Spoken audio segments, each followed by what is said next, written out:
Welcome back, everyone. Welcome back to another weekend edition of the WardiTV Monday, week number 33. I'm of course ShoWTimE VIP. With me, I'm joined by these amazing players and by the people in chat, by my plushies as well. Welcome, one and all to our first series of the broadcast, the beginning of our weekly open tournament. Exclamation mark be in the chat to have a look at the bracket yourselves. The bracket is stacked, the bracket is live, and we are here with our initial best of three. If you're in the chat, say, bienvenidos.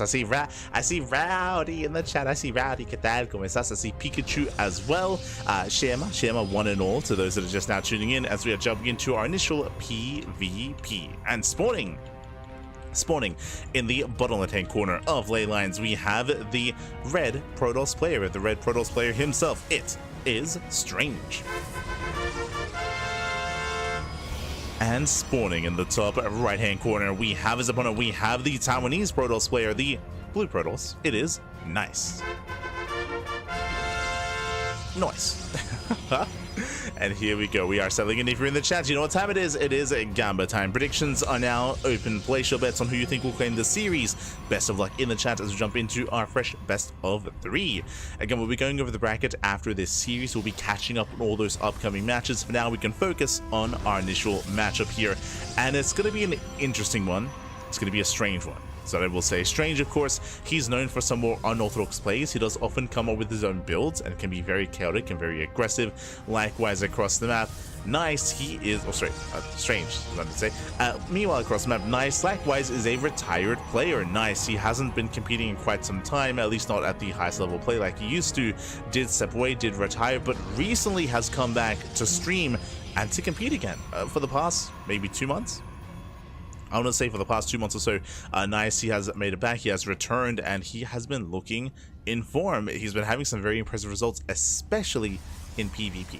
Of course, we recently showcased him in the Rex April Madness as well. Nice, he was invited to the Madness, and he had a decent showing in said tournament as well in the group stage, but we'll see how he compares to Strange. For now, double gate opener out of Nice, likewise true gate opener out of Strange as well. So far, mirrored builds, going for a Stalker into Sentry into Expand. Nothing crazy, yes, nothing wild, nothing out of the norm for the time being. Likewise, just there we go. Sorry, just setting things up on our end. Test 1 2 3. Test 1 2 3. Test. So I was just adjusting some audio settings. I'm not sure if they're working. I might have to test that later on. I might have to fix that during the downtime. But for now, we are going to be settling into our games. Nothing crazy, nothing too wild. Again, standard openers, getting into our own natural bases. Likewise, back at home, we do have sentries amassing as we speak. Actually.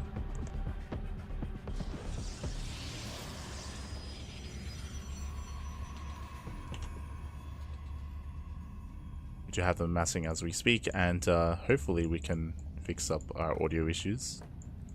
Hopefully. God damn it. All good. I'll probably just like replug my mic after this.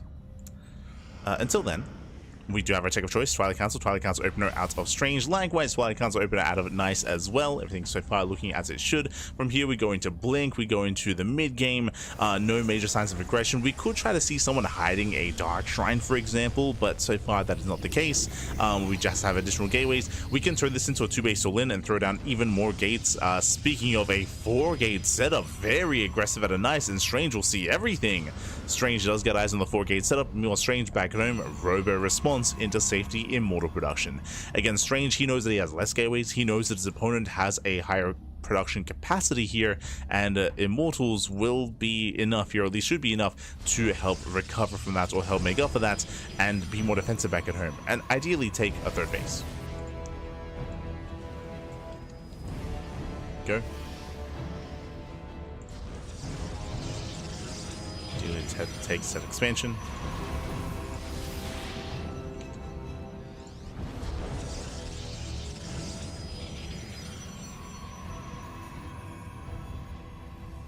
And we'll see how things go from there. As we just have the counter hallucination scattered. Nice, he confirms the robot, he confirms the forge, likewise plus on the horizon. In general, it's strange, he's just gearing up to be the defender and gearing up to take a more greater upgrade lead, coming into a longer game state. Nice, with the extra gateways, he will have more stalkers, that is true, but what can he do with said stalkers? For now, he will take a third, and he has yet to actually really commit to any warp-ins. He's been skipping warp-ins, and looks like Nice is going to play from behind. So now we react with a Forge, Robo as well, late Robo, late Forge, faster third base, but again in other ways is falling behind. Will ideally have the better economy. This is where Strange, I'm a little bit surprised, has yet to expand. Just now going for it, a bit of a later third base for Strange. But overall Strange, he's playing safe. Again, he's being the initial defender. Nice playing catch up, will have the slightly better economy as a result. And for the most part, we have a bit of a lull here when it comes to our PvP. Like, both players are just building up in different ways, but they're getting there towards a longer game. They are getting there. Hold on, I'll try to fix that actually.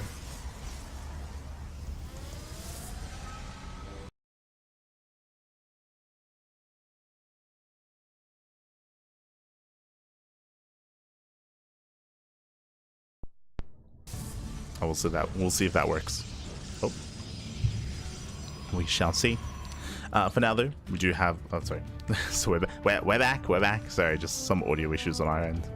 Smurge. Hopefully, we are able to fix it throughout the course of the broadcast.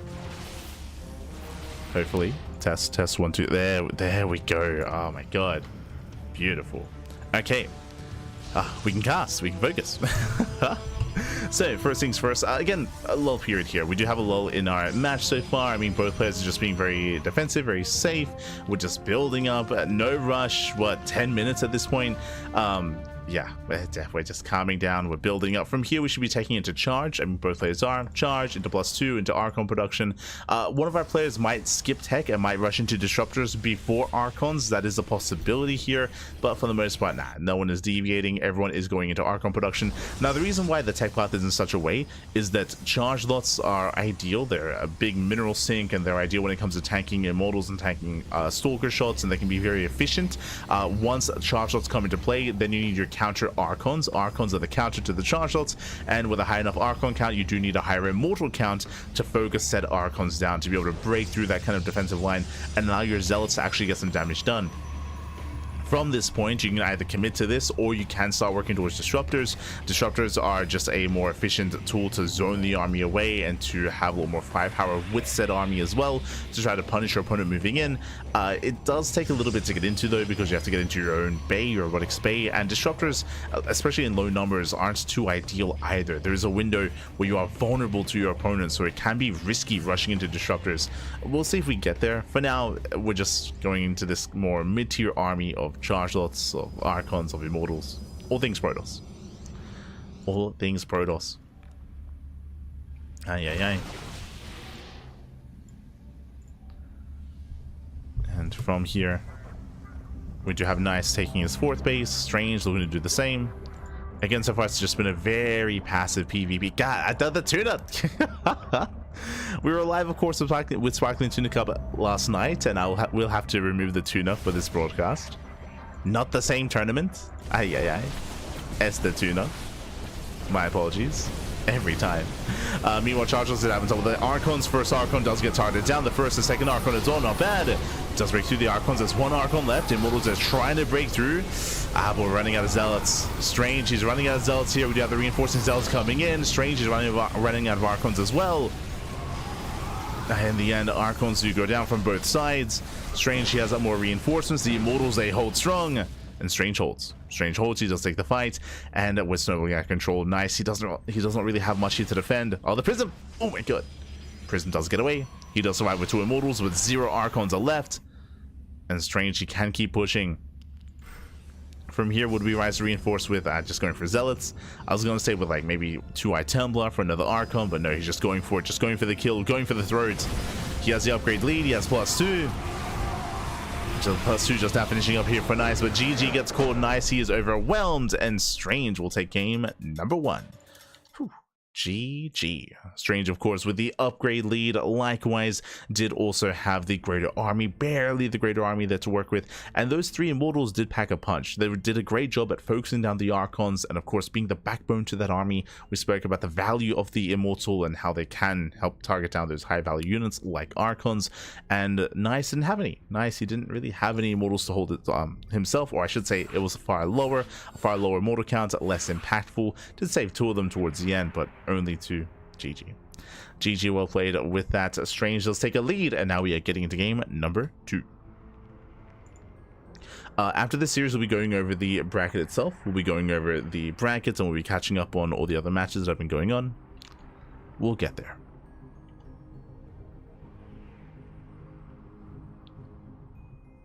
We'll get there.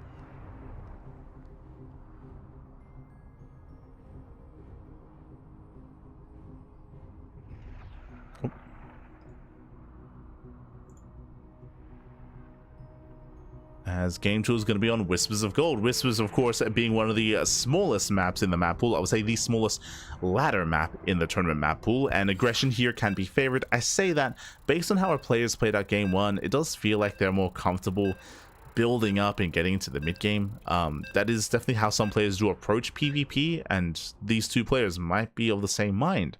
I say that this map favors aggression, so this would be a time to be more aggressive, to go for an all-in, to go for a proxy. We'll see if either player does indulge and does embrace that. We'll try to keep up.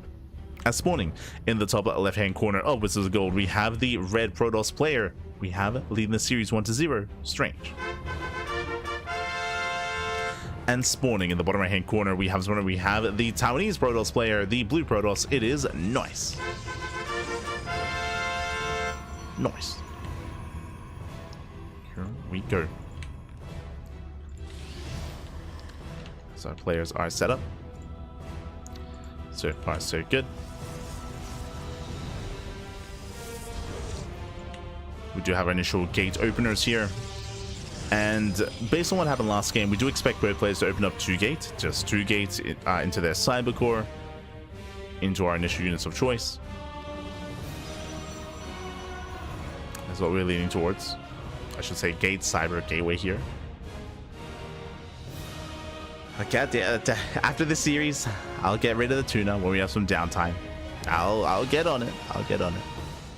Do my best.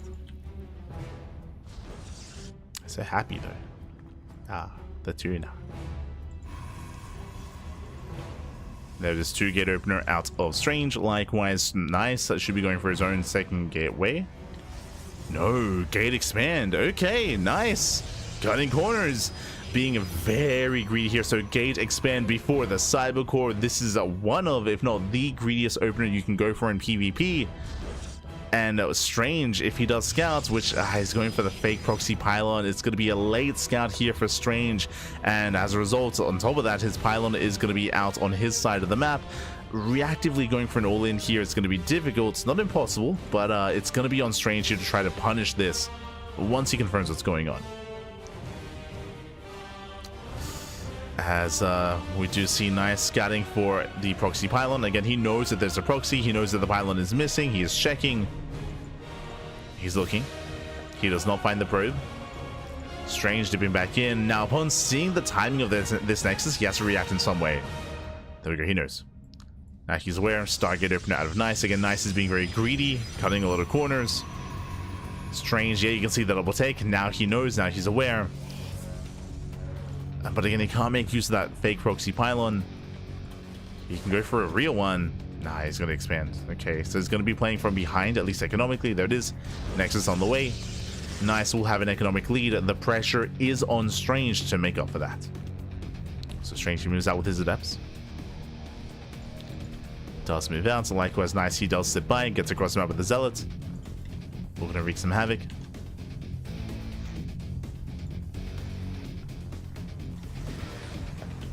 Adepts, they do threaten to shade. They shade into the main. 2 adepts taking 1-shot probes, and again, they should not have made their way in. Yes, a miscontrol there by Nice. Probe's going to be going down, getting 3, 4, 5, 6. Oh, God.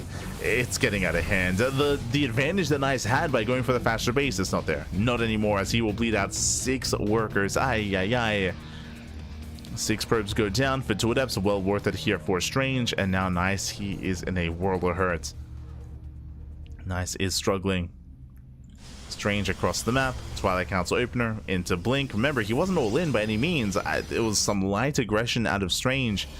It does get out of hand, does get out of control. Blink is now in production. The army is in position, checking his vision. Remember, he did scout the Stargate. He knows oracles are coming. First oracle moves in, and Strange is in position. Strange is ready, is in position. Does zone Nice back.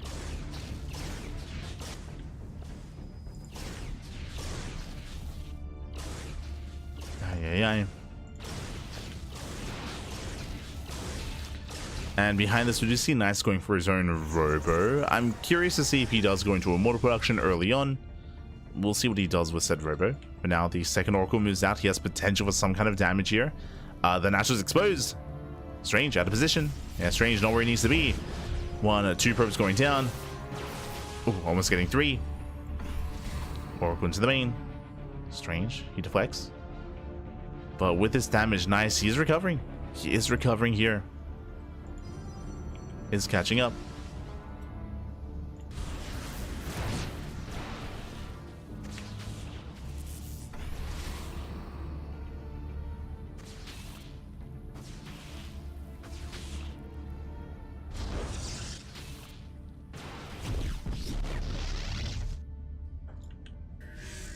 It's catching up. Likewise, Nice securing his position, taking a 3rd base. And he will have set faster 3rd, similar to last game actually. Last game, Nice also did claim a faster 3rd base. Strange throwing down 2 more gateways. Strange, he's playing in the dark, and he will soon confirm the expansion. He now knows. He's aware of the base. He's now aware that Nice is not all-inning. Also confirms the setup. Early Immortal production. We have +1 on the way. Faster +1 for Strange, but the Immortals this time will be in favor of Nice. So he's got those Immortals. He'll have that advantage. Ooh, okay. Bold move here. Do you see what I see?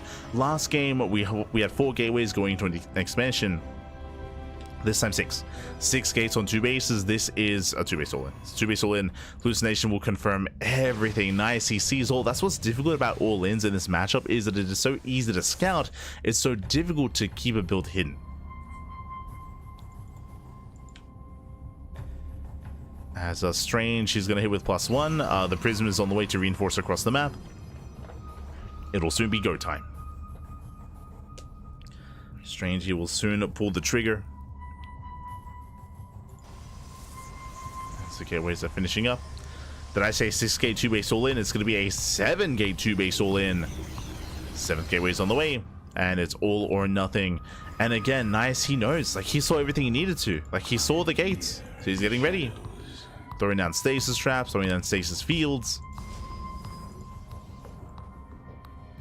A wall of shield batteries. And Strange, he will have a hard time pushing into this, because there are just so many stasis traps. And I'm not so sure he knows. I mean, he baits out some. He has the Observer. Okay. Does have the Observer. Observer does health.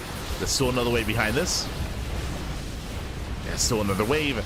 Does catch out the Immortals. Very nice force field. Oh, that stasis goes off, catching out 4.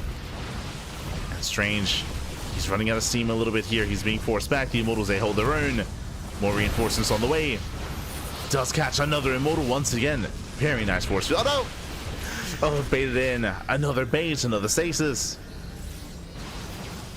Again, despite having the detection, he doesn't see everything. There's 2 more. Yeah, there's 2 more stasis traps. Takes all the stasis traps to the face. And honestly, if it wasn't for that, he probably would have ended the game. He probably would have broken Nice, as he had so much to work with. The Prism goes down, no more reinforcements. Another stasis goes up once again. There's 1 Immortal left. Strange, can he break through? Goes for the dive. Dives on in, takes down the Immortal. He needs reinforcements though. He needs extra warp ins. Nice control. Blinking back. Does blink away. Shield battery behind this. Oh, despite that, Stalker still going down. There it is, warping in 6 Stalkers at a time. Back at home. It takes so long to reinforce. But it is Whispers of Gold. It's Whispers.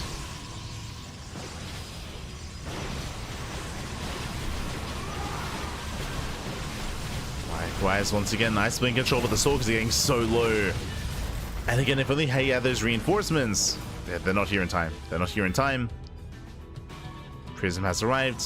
Remember, Strange, he's still very much so all in. The longer this goes on, the better it is for Nice. He's got a wall of shield batteries here at the 3rd. Another stasis trap. No, not again. Not again. Does he notice? Oh my god. He doesn't. Brutal stasis. Catching up 4 Stalkers. Nice just needs a little bit more time. And he would have held. Again, ideally he does want that Immortal. Shields get triggered. Does focus it down. Does get the snipe. No more stasis traps. Yeah, there's no more behind this. We do have this round coming in. Stalkers, they come in from behind. More reinforcements on the way. Again, Strange, he's running out of steam. Another stasis. Does he notice? He may have just. Oh no! Okay, he does. Does notice, but again, his army is so incredibly low. More Stalkers getting picked up. And Nice has done it. Nice, he has done it. He has defended. He shuts this down. Again, if it wasn't for the stasis trap, Strange, he would have won this game. But time and time again, they just kept connecting. This is the strength of a Stargate opener now in the modern era of StarCraft in the latest patch. Because the NG overcharge, you just have so much more energy and so many more stasis traps as well. GG gets called, and Nice, he will hold. He will tie the series 1-1. GG. GG, well played. Again, just a field of stasis traps. Without them, I mean, Nice would not have held as strong as he did. Was able to buy so much more time there. And bearing in mind that 3 stasis traps, they were sniped ahead of time. 3 stasis traps, they were sniped ahead of time with the Observer. So again, Strange was able to deal with half, but not the other half, and that was enough. That was enough. GG, well played. With that, we're going to the ace match. With that, we are tied up 1-1. We are going to game 5.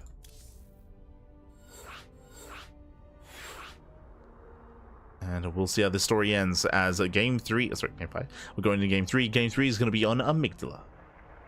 Oh boy.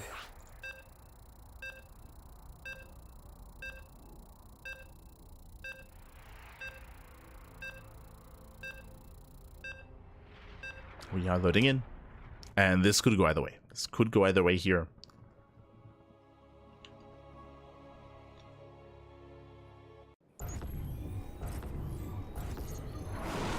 Let's go. As spawning in the bottom left-hand corner of Amygdala, we have the red Protoss player, the red Protoss himself, being forced into the ace match. We'll see if he can bring it back. It is Strange. And spawning in the top right-hand corner, we have his opponent. We have the blue Protoss player from land of Taiwan. It is Nice. Tying up the series 1-1. Now it's settling in. Again, Nice, he saw the all-in coming ahead of time. Remember, the hallucination scouts did allow him to see all the gateways, and he was able to prepare with 4 shield batteries with like 8 stasis traps. It was crazy how well he was fortified, and despite that, it was still a clutch hold, but a hold nonetheless. With that, we're now finding ourselves in the largest map of the tournament map pool. Welcome one and all to Amygdala. We'll see how the story ends. Now, this map is more known for longer and later games, for macro games, for turtling.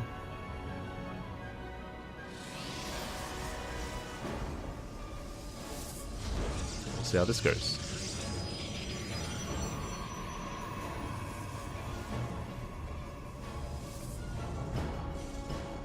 As so far, 2-gate. So 2-gate opener out of Nice, likewise 2-gate opener out of Strange. And this time, no one is cutting corners. Ideally, you don't want to cut corners if you're Nice, especially not after doing it in game 2. Oh, hello. Hello, Strange. As this time, this is not a fake proxy pylon. This time it is a very real proxy pylon instead. Now, this is a prime location for a proxy robo. Proxy robo is a sign of a one base all in. Nice. He's checking. Does move in. Does come in. Oh no! He does reroute. He does re-rally, and he will not find the proxy. Aye. Does head towards the stop side, and it looks like he may.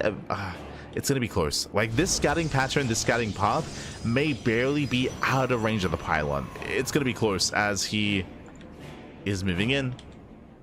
And we'll check his vision. I don't think he sees it. Yeah, he doesn't. He barely does miss it. Look at that. Aye. A couple of hexes to the right, he would have seen the pylon. Alas, he will miss this. And he's going out for his regular scout. Oh, no, actually, he doubles back around. Okay, never mind. He doubles back, and he will see this. Does double back, heading towards the bottom right. He will find the proxy. Now he knows, but at this point, he can't stop it. At this point, the proxy will get up and running. Oh, he did open up double sentry, low ground setup here. It's not going to be an easy hold for Nice. Now, behind this, Nice will have to react with his own robo, but again, he already went for the Nexus. So 2-gate opener into the Nexus. Delayed robo here from Nice.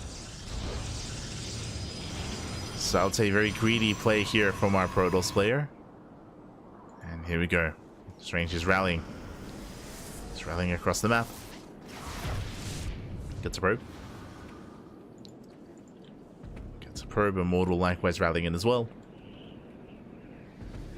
How many gates? Should be 3. Yep, 3 gates. So we have 3 gates in a robo. Alongside this step, Prism is on the way to reinforce across the map to juggle into the main. So far, Strange is keeping up, but Strange's robo is very late because of the late scout. If the scout had been a little bit earlier, then we would have seen a much faster robo. So this is best case scenario for Strange. I mean, best case scenario would have been he didn't get scouted, to be fair, but regardless. Still looking too bad.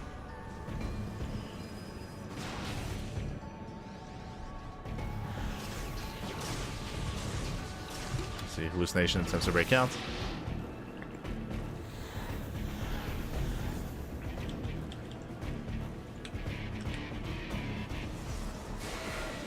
Shield batteries are done. He's got 3 shield batteries. Soon to be 4 shield batteries. As force fields looking down the sentries. And he should have picked them off. Never mind, the shield batteries are putting in a lot of work. Oh my god. Clutch micro. Strange, he does not lose a single unit. But Nice is buying time. He's buying time with these shield batteries, just buying time for his own defensive immortal. And the longer this goes on, the better it is for Nice. Depth safe thread in the shade.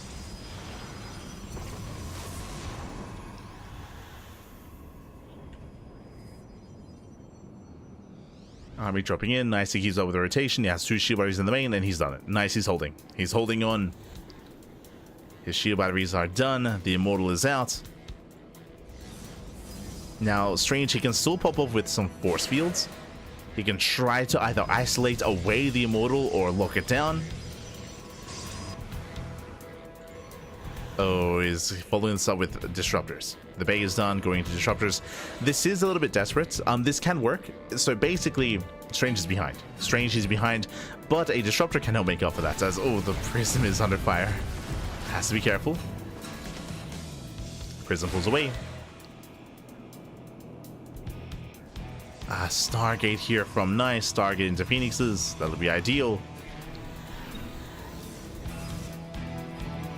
Here comes that first disruptor. Army moves out. Nice force fields, locking down most of the gateway army. Never goes off. Up. Oh, it doesn't connect. No major connection. Adept safe thread and another shade. Thread in the shade. Nice, still building up.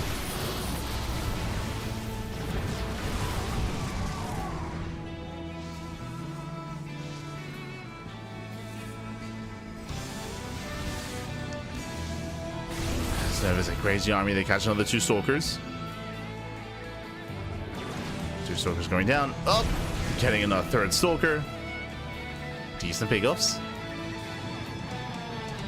And over time getting value. Again, that's what the Phoenixes are for. Phoenixes, they can lift up the Disruptors one at a time. They can disable those Novas. They can shut them down. But now to 3 Disruptors. There we go. Oh my god. Doesn't connect. Nice snipe. Catching out 1 Disruptor. Oh, Nova goes off. No connection. It does lift once again.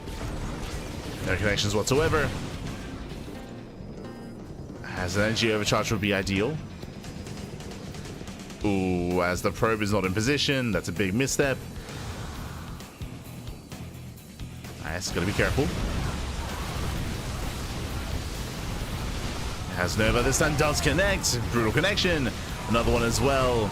Yeah, no NG overcharge. GG gets called. Strange, he will overwhelm. He will break on through, and Strange takes the series at 2-1, advancing on to the next round. GG. Whew. GG, well played. Nice. He did have an energy overcharge available, but he had no energy at the natural. There may have been energy in the main. I didn't quite check, wasn't too aware of that. But regardless, without the energy, the Phoenixes, they did a great job denying the first wave of Novas, but not the second wave. Not the second wave in the end. GG, well played. With that, Strange, he will claim the series. He will break through, and we are getting ready for our next matchup. Strange will advance on to the round 16, where Strange, he already has another opponent waiting for him. Exclamation mark, be in the chat to have a look at the back yourselves. Let's catch up. Let us embrace that next series. Let's go. From the bottom, just to quickly catch up on what has been going on. Here we go. Okay, we have from the bottom, we have ByuN. ByuN takes down Prime 2-0. Meanwhile, we do have Lemon take down Steck 2-0 as well. So ByuN versus Lemon is currently ongoing, currently underway. Geralt takes down Lunacy, and Geralt is up against ShoWTimE in the next round as well. So we have another PvP, a PvT, scrolling on up. Goblin takes down Demi 2-0. Shout out to Demi, for competing, for playing here tonight. Big shout out to Demi. As Goblin does take the series regardless. Creator takes down Dave Latos 2-0, so we have Creator versus Goblin in the next round. Scrolling up, we have our series. Strange just took down Nice 2-1, and Strange is now up against Solar in the next round. I believe Solar is the one and only Zerg player left in the tournament. Shout out to Demi for competing here tonight. But I mean, we'll double check here to see if there's any other. Oh, sorry, my apologies. There's two Zerg players. My apologies.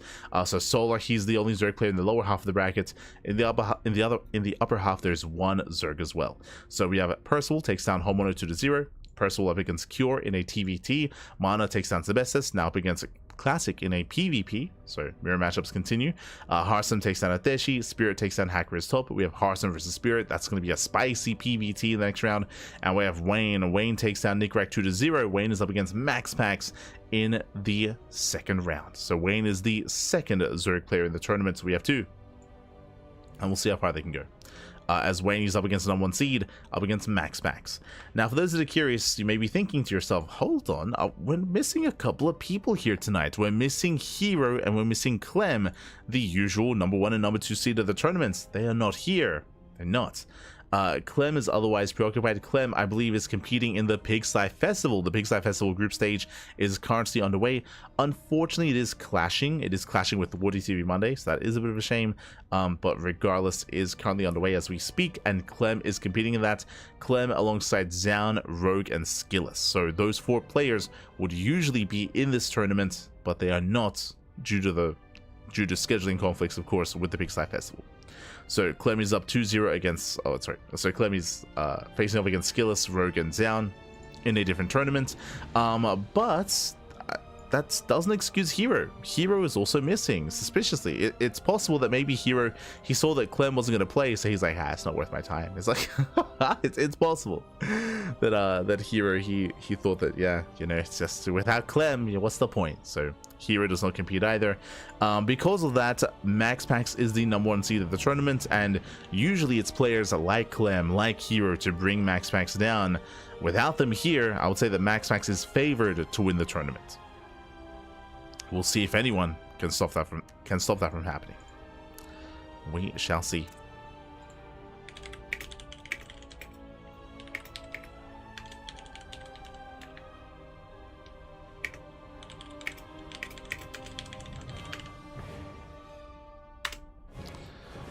we go.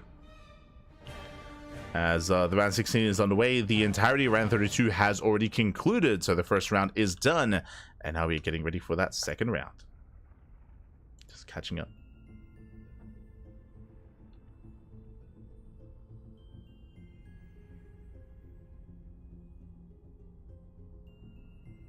We go. So up next we have Strange versus, oh sorry, we have Solar versus Strange up next.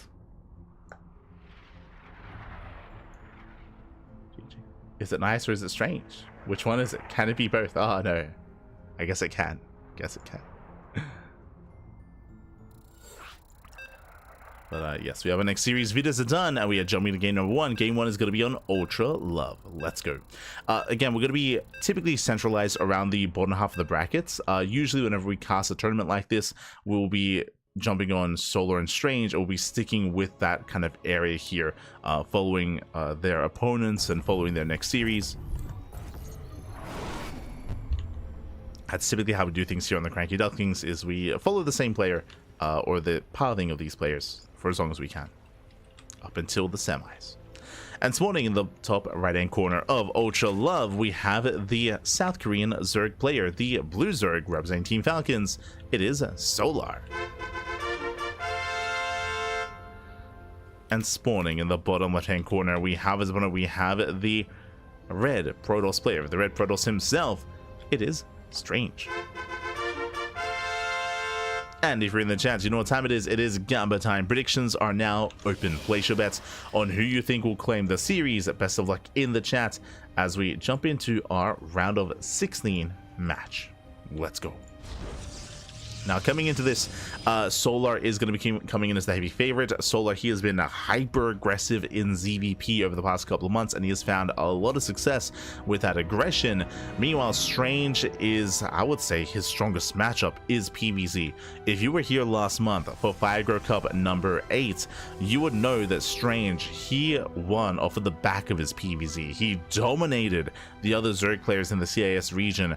Gigi Machine, Wayne, and many of the other Zerg players, they just fell one by one. Strange has a very aggressive, very assertive, very unorthodox style of matchup here in PvZ. What are we expecting? We are expecting Glaive Adepts. Now, it could still be Stargate into Twilight Council into Glaives. It could be Stargate into Third Base into Glaives. There are different variations of Glaive Adept builds here that Strange is very fond of. Likewise, we could see Void Ray Opener into Tempest Rush. That's another thing that we've seen from Strange as well. We'll keep an eye on it.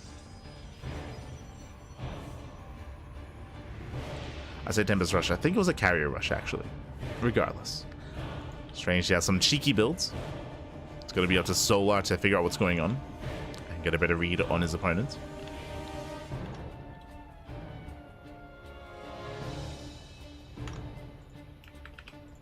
See if he can get a better read.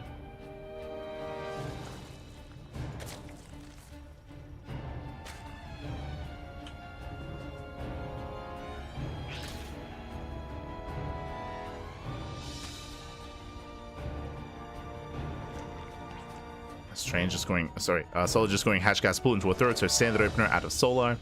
Nothing crazy yet. He pulls out a gas. Meanwhile, Strange, no surprise, Twilight Council. Twilight Council open out to Strange, going into what should be earlier Glaive Adepts. Yep, he pulls out. He pulls out of gases, so this looks like 4 Gate Glaives. Now, Strange does have some unique builds where he goes 3 Gate Glaives into an expansion. There's a macro Glaive Adept build that Strange is quite fond of. There's also a 2-base all-in version as well, where he pulls further into gas, 3 and 3, 6 in total, and goes into a Robo and goes into an Immortal transition into like a Soul Train-esque kind of follow-up. So Strange, he's got builds. For now, 4 gates. For now, 4 Gate Glaives. And usually this coincides with a Robo, so I'm a little bit surprised that there is no Robo. Now, without a Robo, this tells me that Strange can afford an expansion. That means that he can take a third.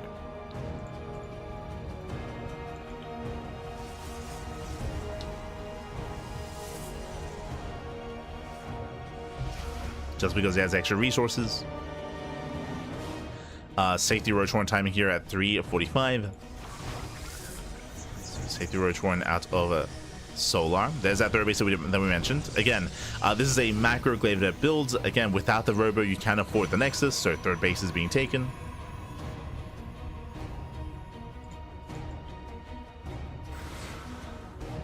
And again, because of the safety Roach Warren, Solar, he should be fine. He should be fine. He should be able to make enough Roaches in time. This comes down to the execution. This comes down to the unit movement, to the positioning play here of Solar, whether or not he can keep up with the movement of the Adepts. And remember, this isn't an all-in. There's a third base. There's a third expansion. It's getting underway. Here come the Adepts. Behind this, we should be seeing a Robo. Yep, Robo into Immortal production as quickly as possible to get ready for the Roach counterattack. Adepts going for the Queen. The Lings do engage. They get forced back. Adepts do cancel the Shade. Had a source of Mineral Line. Meanwhile, plenty of Roaches in position. And so far, not a single Roach goes down. Nice control. Adepts, they cancel the Shade. They go for the Queens. They get one. One Queen goes down. That's a nice pickoff, but we need more than that. So much more than that. Strange threatening another Shade. And Solar, he's not droning. He's not droning. We have 26 things on the way. Solar is turning this into an all-in. He's going for a hatch-based Ling Roach Ravager all-in. And Strange is in trouble. He cannot afford to get surrounded. Nice Shade. Does send his Shade out across the map. Oh, he has to cancel. He's gonna get surrounded. The Biles are coming, and here they come. Biles on the main army. Massive connections. Strange, he gets cleaned up, and now there's nothing left. Now there's nothing here. Again, Strange just caught out in the open, and the all-in is getting out of hand. It's getting out of hand. Nice force fields, buying some time. The Immortal has arrived, and there is enough energy for another force field. Nicely done. Locking down the ramp. Slowly he rotates over towards the third. He will knock the base down. And again, Strange, when he got surrounded, I mean, that was almost game then and there. As there's no saving the third base. It's not going to happen. Likewise, Biles lose zone away.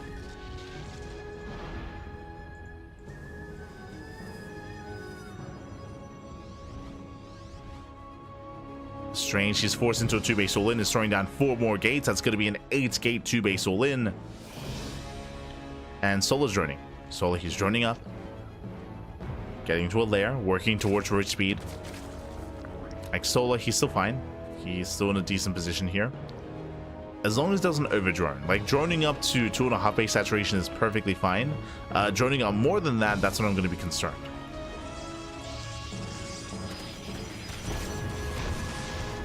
Solar, he does deny the expansion.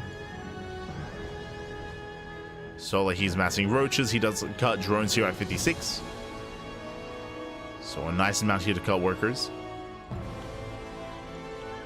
That is under 3-base saturation, but still more than Strange.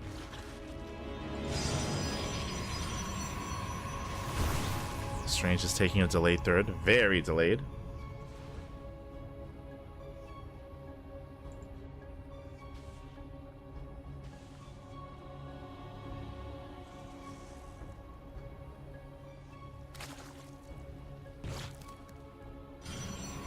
As again, Strange, his hope would have been that Solar drones, and he's not. The problem here is that Solar, he is cutting workers.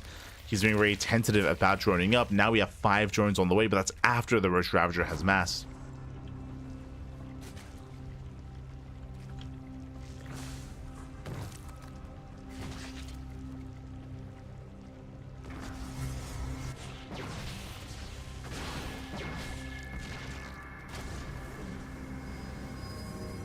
Okay, how many Adepts? 15. 15 Adepts, a massive amount of sentries. We're going for the all-in. A lot of this comes down to the force fields, but the problem with that is that Solar, he has a massive amount of Ravagers. You see more and more Ravagers building up. Solar, he's almost maxed.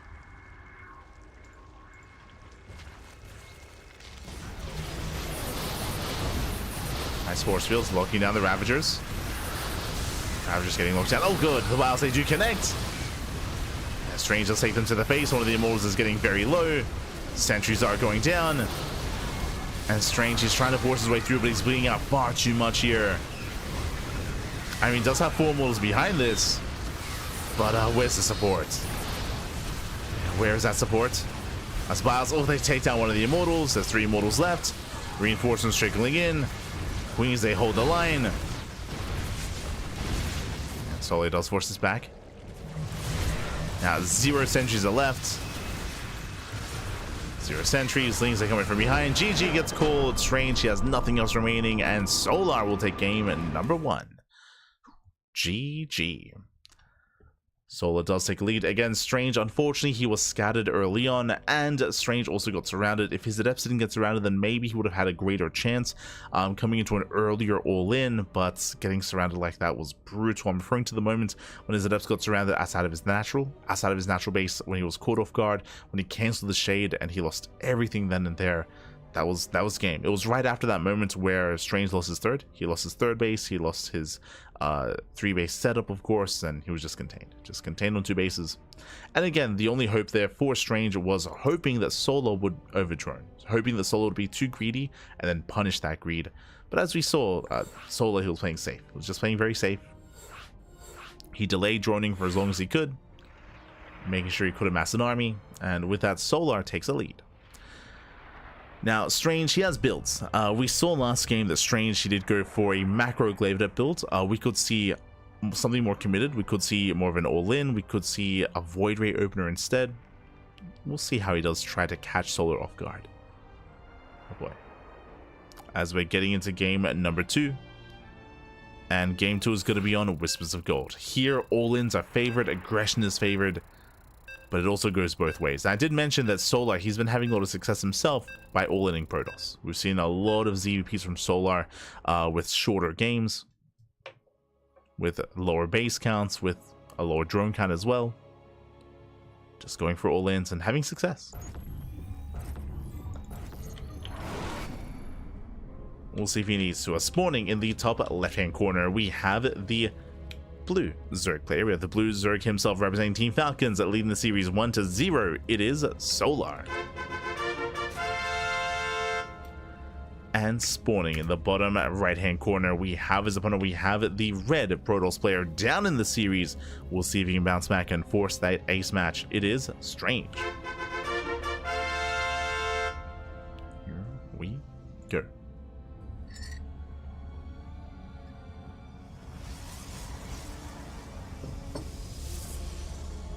Players are settling in, and for the most part my eyes are going to be on Strange. Like, my eyes, they have to be on Strange here. How early is the Twilight Council? How early is the Robo, if at all? What builds are we going for?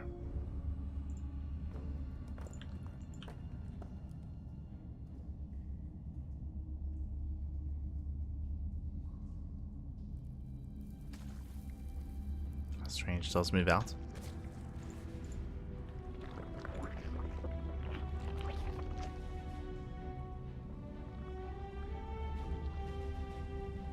Does move out. And Hatch Gas Pool, standard opener out of Solar. Very standard.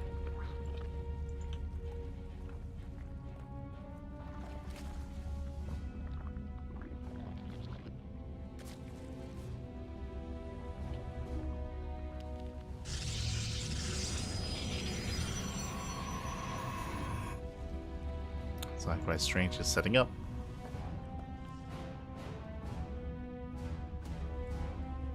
And we'll see if he opens up Stargate or Twilight Council. Now, I'm expecting a Stargate opener here in game 2.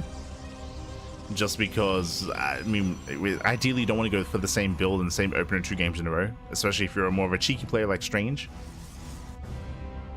So we'll see if he goes for the Stargate. If he does go Stargate, I would imagine Void Ray first. Into some hidden tech. But now our eyes are on Strange.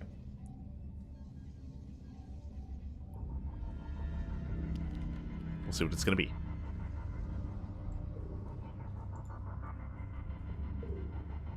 As he's building up his gas. Ooh, Stalker first. Okay. Opening up Stalker. With the Stalker, he will zone away, and he is going for the Twilight Council. But Solar, his Overlord, is going to be pinned back. So, Twilight Council opener. Do you see what I see? 2 and 2. 2 and 2, so only 4 workers mining gas in the main. This screams Glaive Adepts. So far this looks like the same build. I say so far it looks like the same build. As a reminder, last game it was 4 gate Glaive Adepts into a faster third. It was a macro version of Glaive Adepts because there was no robo, right? There was no robo, so Strange was able to afford a faster third base. If you remember, he lost the third because of the counterattack that Solar had. But Strange, he will have the option to claim that third. As once again, no robo. Once again, a quote-unquote macro Glaive Adept build. So 4 gate glaives, no robo, it means no warp prism, no way to reinforce across the map, and no way to drop into the main.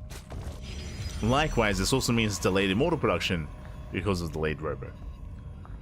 Meanwhile, safety Roach Horn out of Solar, going for a 340-ish Roach Horn timing. Very safe. There's the third base of Strange. So again, same build, 2 games in a row. But this does come down to the execution. Now, my biggest concern is that the rush distance by ground is very short on this map. So after Soul's defense, if he goes to the same counterattack, I don't see Strange defending that third. I'll be honest, I don't see it happening. Pressure is on.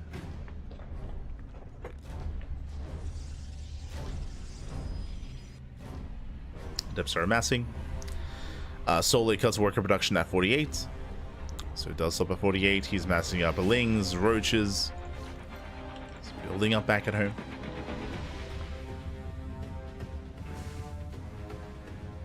Oh, okay. Did we pull back in? We did. I see. We did pull back into gas. So we're going for 4 gate glaives into an expansion into a dark shrine. Does explain pulling back into gas here. So 3 and 3, 6 in total. But Epsay do threaten a dive. This time Lair is on the way. Remember last game was all on hatch tech. Not this time.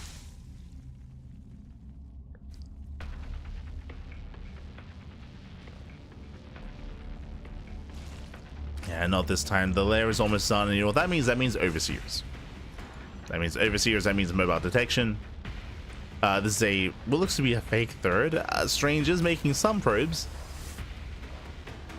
Only some. As you have 18 adepts moving out. So a lot of adepts. Unfortunately, there's still no robo, so no war prism. Overseer scan into the main. They threaten a shade. They do threaten. Solar hiding back. Diving on the main army. And a lot of roaches are going down. Strange is going to commit to the shade. Shades into the main, going for the mineral lines. Drones are going to be going down. So far, damage is being done. Solar in a bit of trouble. 5 drones. 5 drones so far. Getting 5 workers. Shading back in. DTs have arrived. 0 detection. Where's the Overseer? The Overseer hits here at the natural. Not at the third. More damage being done. So far, killing 10. 10 workers going down. Dark Templar does head towards the natural. It does head in. Solar getting torn apart here. This is getting out of hand. 13. Not just 13. Yeah, in the main base as well. 13, 14, 15 drone kills. Spores were not ready. Overseer not in position. Catching out some of the eggs. And Solar does defend, but not after losing 17. 17 drones go down. This time Strange does deal some critical damage. And Solar has to make a choice. Solar, does he drone? The answer is no. Solar, he's not droning. He's going for a 1 massive counterattack. We'll see if Strange can survive. We have shield batteries on the way. We have regular stalkers, no blink. Contamination here on blink as oh my god, the contamination! Delaying blink even further. Here, let's step in. Starter steps in, gets 1, gets 2, gets 3 stalkers. 4, 5. Oh, this is too much. This is far too much here. Overseer does get sniped, which means we can warp in defensively DTs. But yeah, it's too much. GG gets called. Despite the damage being dealt, Strange, he had nothing at home to defend. No blink, no nothing. And Solar will claim the series. GG. Whew. GG, well played, Solar. He will claim the series. Again, a much more successful attack this time from Strange. Very nicely done. But just like game one, he had nothing to respond against the counterattack.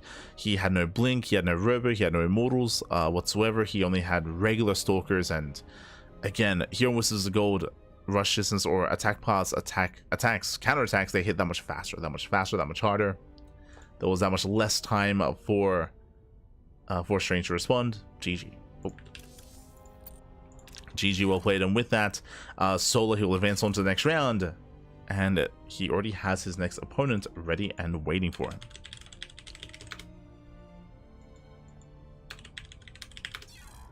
Will we be able to cast though? That's maybe a better question. Oh boy. Exclamation mark B in the chat if you guys want to have a look at the bracket yourselves. The bracket is stacked and there is a lot to catch up on. My biggest concern though, which happened last night as well actually, is that it can take a little bit to actually load into the Korean server. So I am concerned. We'll do our best. But you can see here Creator. Creator takes on Goblin 2-0. Solar takes on Strange 2-0. And we have Solar versus Creator in the next round. I'm hoping that we can join them. I'm hoping that we can cover them, but we'll see. We'll see.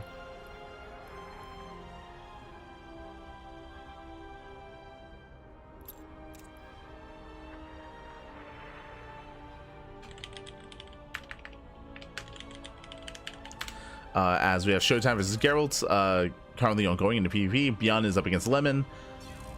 Likewise, Cure still up against Percival. Do we have any other updates here? We have Mana. Mana takes on Classic 2-0. Big win there for Mana. Again, we give Mana so much praise. He's just gets such crazy results, like time and time again. Impressive.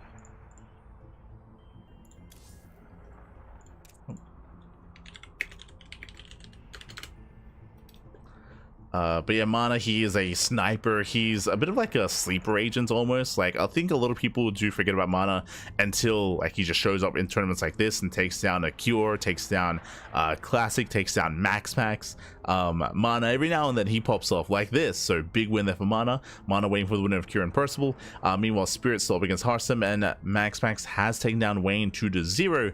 With that, Solar is the only Zerg player left in the tournament. Solar, he's the only one left, and that's, as you can imagine, that's one of the reasons why we're following, why we started where we did in the brackets, because I did expect that to be the case. So I wanted to cover some Zerg while we could, before we got into all the PvPs and TVTs, which we'll get to eventually. Don't you worry, we'll get there eventually. Just until then, you know, featuring some more diverse matchups while we can. That's usually how we approach this.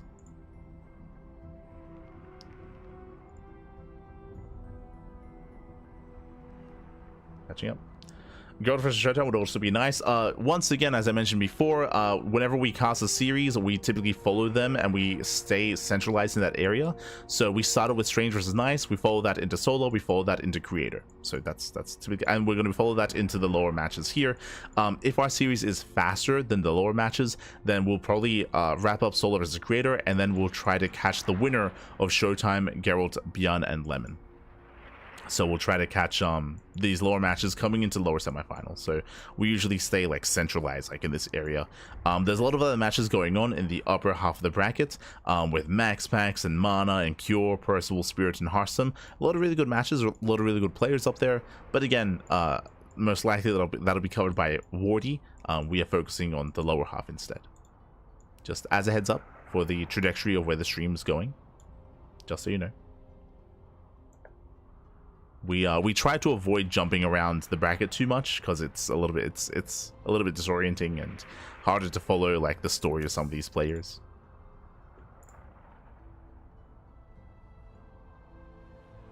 Harder to follow. Yes, that's usually how we do. Oh, it looks like game one. Game one is going to be on Persephone. Let's go. As videos have concluded, And we have our PVZ.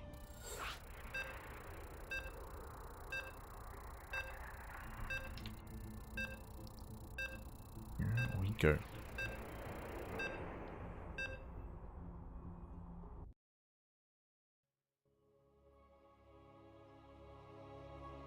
Oh, thank you, Smoldering Wolf. Thank you. Ah. Esther Smoldering.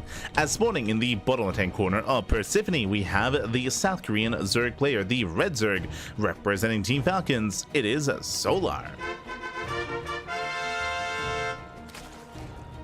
And spawning in the top left-hand corner, we have his opponents. We have the we have the South Korean Protoss player, the Blue Protoss. It is a Creator. Let's go. And if you're in the chat, you know what time it is. It is Gamba time. Predictions are open. Place your bets on who you think will claim the series. Best of luck in the chat, as this should be a closer match between these two players, Solar and Creator. They are much closer in skill, and we do expect both of them to make it far in this tournament. Which way is it going to go? Personally, I want an ace match. Personally, I want a game 3 between these two players. I want us to go the distance. See, chat. I thought Nice lost earlier. I see what you did there. I see what you did there. You're an animal. God damn it. As for now, we have our openers. Now, when it comes to Creator's style, he's usually a little more mid to late game oriented. We typically expect to see Creator go for standard openers into Storm and Archon heavy follow-ups. We have seen Creator from time to time go for Archon drop openers as well. So Stargate into Twilight Council, Robo, delayed Forge, Forge, delayed upgrade into faster Archons, for example. Like that has been done by Creator in the past. And Creator usually thrives in the mid game. Like the mid game is usually his wheelhouse. And we'll see if Solar can stop him from getting there. As so far in the previous series, Solar, he was reactively aggressive, right? Like he wasn't doing too much. He wasn't initiating, I should say. He was responding to the aggression of his opponent. This time we might see something different out of Solar. Sorry if I'm lame with those jokes, but they crack me up. It's fine. It's fine. It's fine. Don't worry about it. It's fine. No. This was the case. It was very difficult to cast at times with Yaku, with Seal Mold, when Oliveira was time. Like casting time was not good. It was because of the word, I mean, like because the word has other meanings, other ways to use it. It was awful. It's actually awful.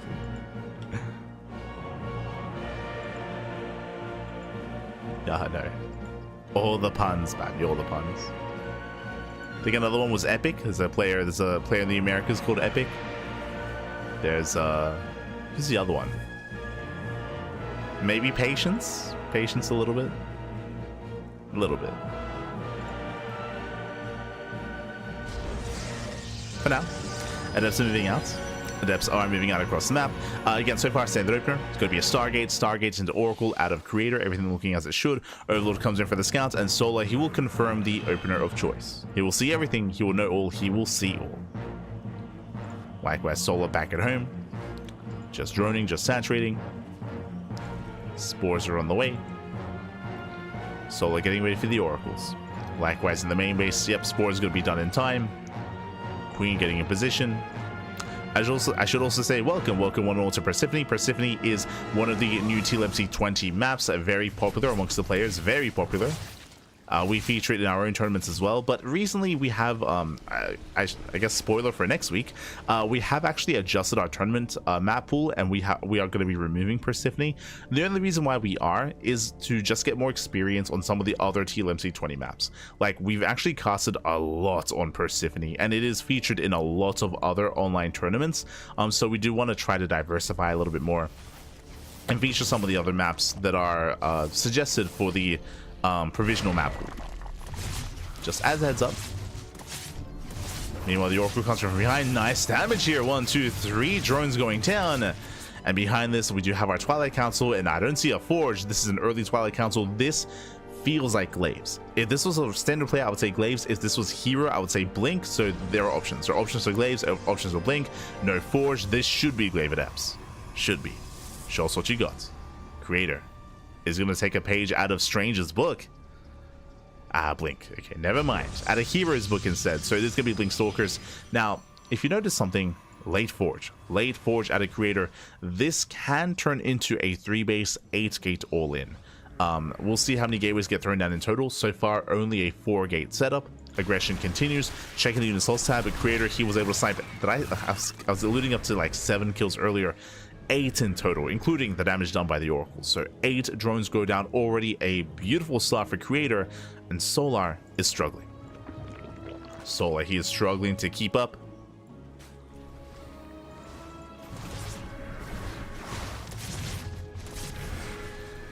Let Epsa do shade in. Ooh, force to recall. Lings are in position. Nicely done. Lings in position. Epsa are going to be picked up one after the other. I see more gates on the way. Uh-oh. How many gates in total? We're getting up to 7. 7 gates. And where's the proxy? There it is. This probe screams up proxy 8th gateway. There it is. Pylon being thrown down. And this is a 3-base all-in. 3-base all-in. 0 gases at the 3rd base and no forge, no upgrades. Those are the 2 big signs to read this ahead of time. Lings, he goes to the scouts. He sees no gas. Does he no gas? Solar, he has an idea what's going on. And Solar, he needs as much army as possible. Droning is not does find the pylon. Not bad. Yeah, big moment here. Pylon is found. This will delay warp-ins.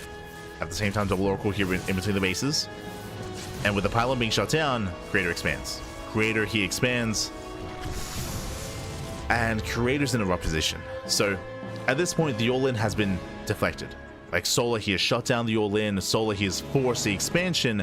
And Creator is stuck with 0 units. 0 upgrades for Creator. Outside of Blink, of course. So Creator, he's in a rough position coming into a longer game. Solar, droning. He's droning. We're going for the infestation pits. We have +1 range on the way. We have roach speed on the way as well. Building up more upgrades. Creator, he's now pushing out, but now he's taking. There we go. Late Forge, late Bay from Creator. Late gases as well, as gases are only now being taken. So this is all late. This is all looking solid for Solar. Yes, Creator is poking in, but he has no reinforcements behind this. Like, he has no sustainability here with this army. But he has to be active. Like, he can't just stay at home. So he has to do something with this army that he has amassed. So he's poking, getting a Ling here and there. Maybe a Roach here and there. Nothing major. But he needs some more damage. There's a Revelation. Takes down the active tumors. Picks up a couple of Lings. Does blink away. Stasis does go up, but only on 2 Lings. Ay, ay, ay. Stasis not good enough. Blink takes down one of the Roaches. Now the Stasis goes off much better this time. Diving on the Roaches. Not bad. Those what, 2? Yeah, 2 Roaches going down. Decent pickoffs. Again, nothing major, but he needs whatever he can get. So he gets 2 more drones, or 2 more Roaches, I should say. Behind this Creator now taking up into +1, into Colossus. Getting another Roach. Every Roach counts, it all does add up. Oh, bleeding out a Stalker. There's bleeding out 2 Stalkers. Yeah, we do trade back and forth. That was a brutal blink. Creator gets punished for it.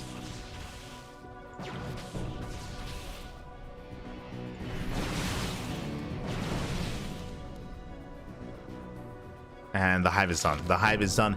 And yes, Solar, he's been trading with the army, but he can afford these trades. Solar, he's on 82 workers. Lurkers are on the way. Vipers are on the way. Lurker upgrades as well. Solar looking very in form. Looking very comfortable. And there's still a lot of pressure on Creator. A lot of pressure on the Protoss.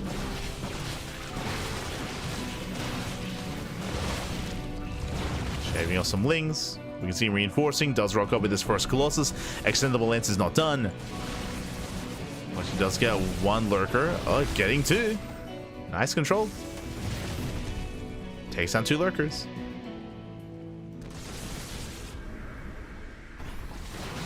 Controls it, gets a 3rd Lurker.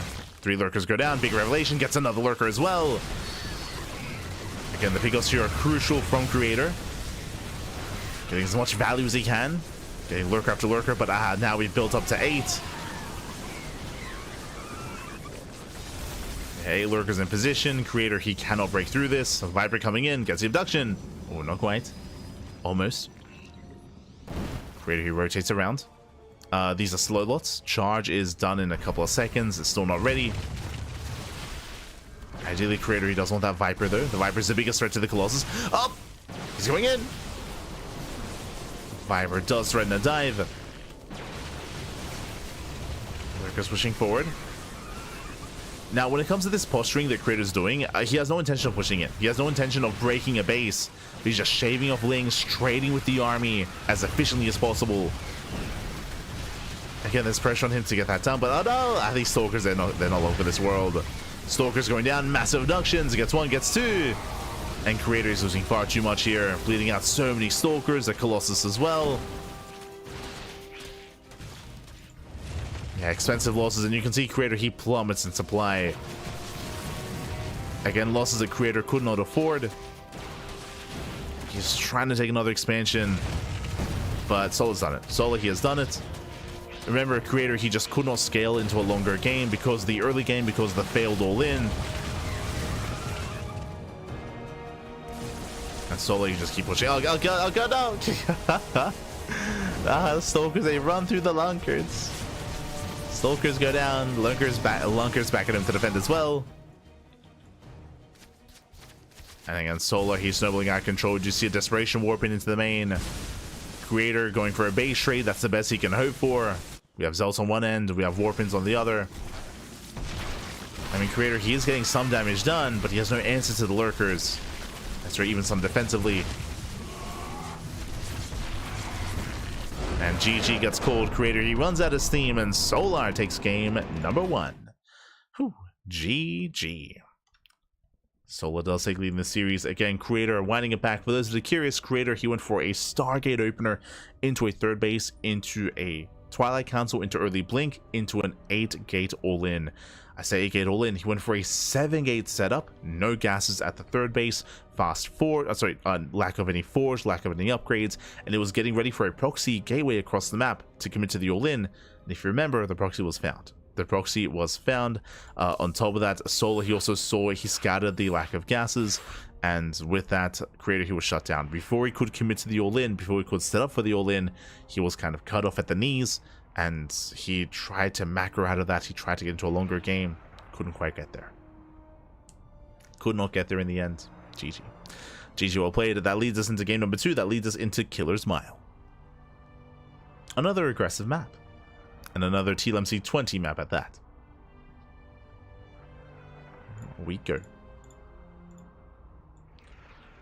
As it does sound like other updates are coming in. We'll be catching up on them, but it looks... Oh, yo, there's some crazy upsets, by the way. Crazy results. But the round 16 is wrapping up, and we are now getting into the round of 8. The quarterfinals are getting almost fully underway. Of course, the winner of this series has advanced on to the semifinals.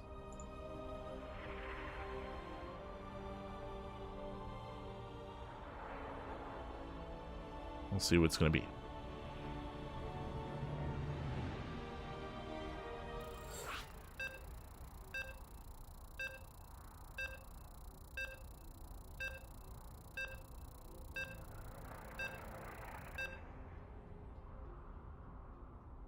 Here we go.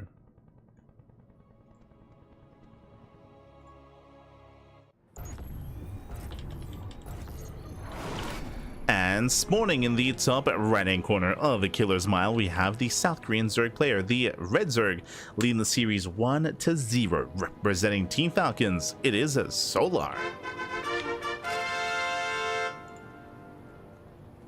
And spawning in the bottom left-hand corner, we have the blue Protoss player. We have the blue Protoss himself, the South Korean Protoss. It is Creator. Let's go. Mana 2-0 classic in a classic move. Let's go. Yeah, we did see that result earlier. That was before we started our series. True.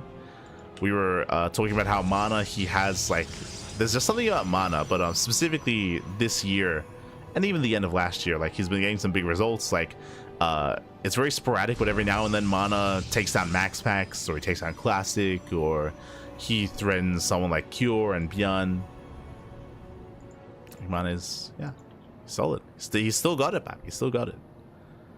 Unfortunately, Mana, I don't think he has the consistency to do that on a more regular basis. But it's like maybe, you know, once every week or once every couple of weeks, pops off and gets some big results.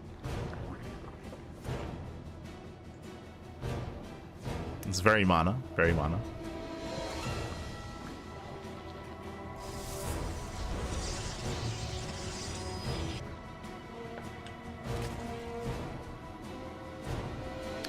Remember, Yako and I, we were going over it a lot. I want to say it was like in March.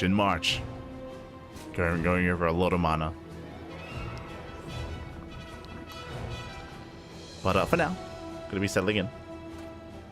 The manager, yes, like that. That's what we kept saying. It was Mana, like taking it to players like Cure and taking it to players like Clem, making them work for their paycheck, basically, and some of them failing to do so. I think I remember specifically Mana. He beat a laser. So we were memeing about that. I think he also beat Skillless as well.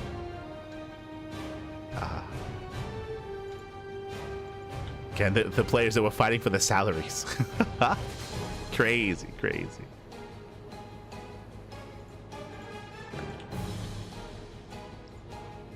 And they weren't getting it.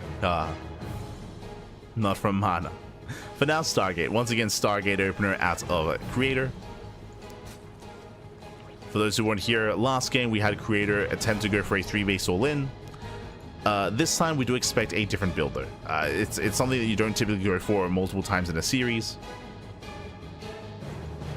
So we're expecting something more standard or different in build entirely. Different build. He beat Spirit most recently for qualifications for Big Side. Yeah. Mana is cracked. I wish he played in more Polish tournaments. I wish he took part in the House Galactic Battle. I think he lives a little bit further away from Warsaw, unfortunately. But it would be really cool if he more regularly played and competed against like Spirit and Christiana and Geralt and Laser and Pappy. It would be nice.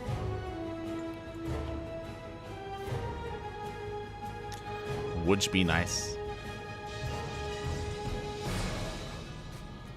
As it is going to be interesting, a Void Ray opener this time. Okay, I say opener. Oracle opener into a Void Ray. So with this, he can deny vision, he can hunt down overlords, Ling's attempt us around. Oh, the jukes! Oh my god. Creator, he will barely get away. Does shade, does dive into the natural. So it does dive away.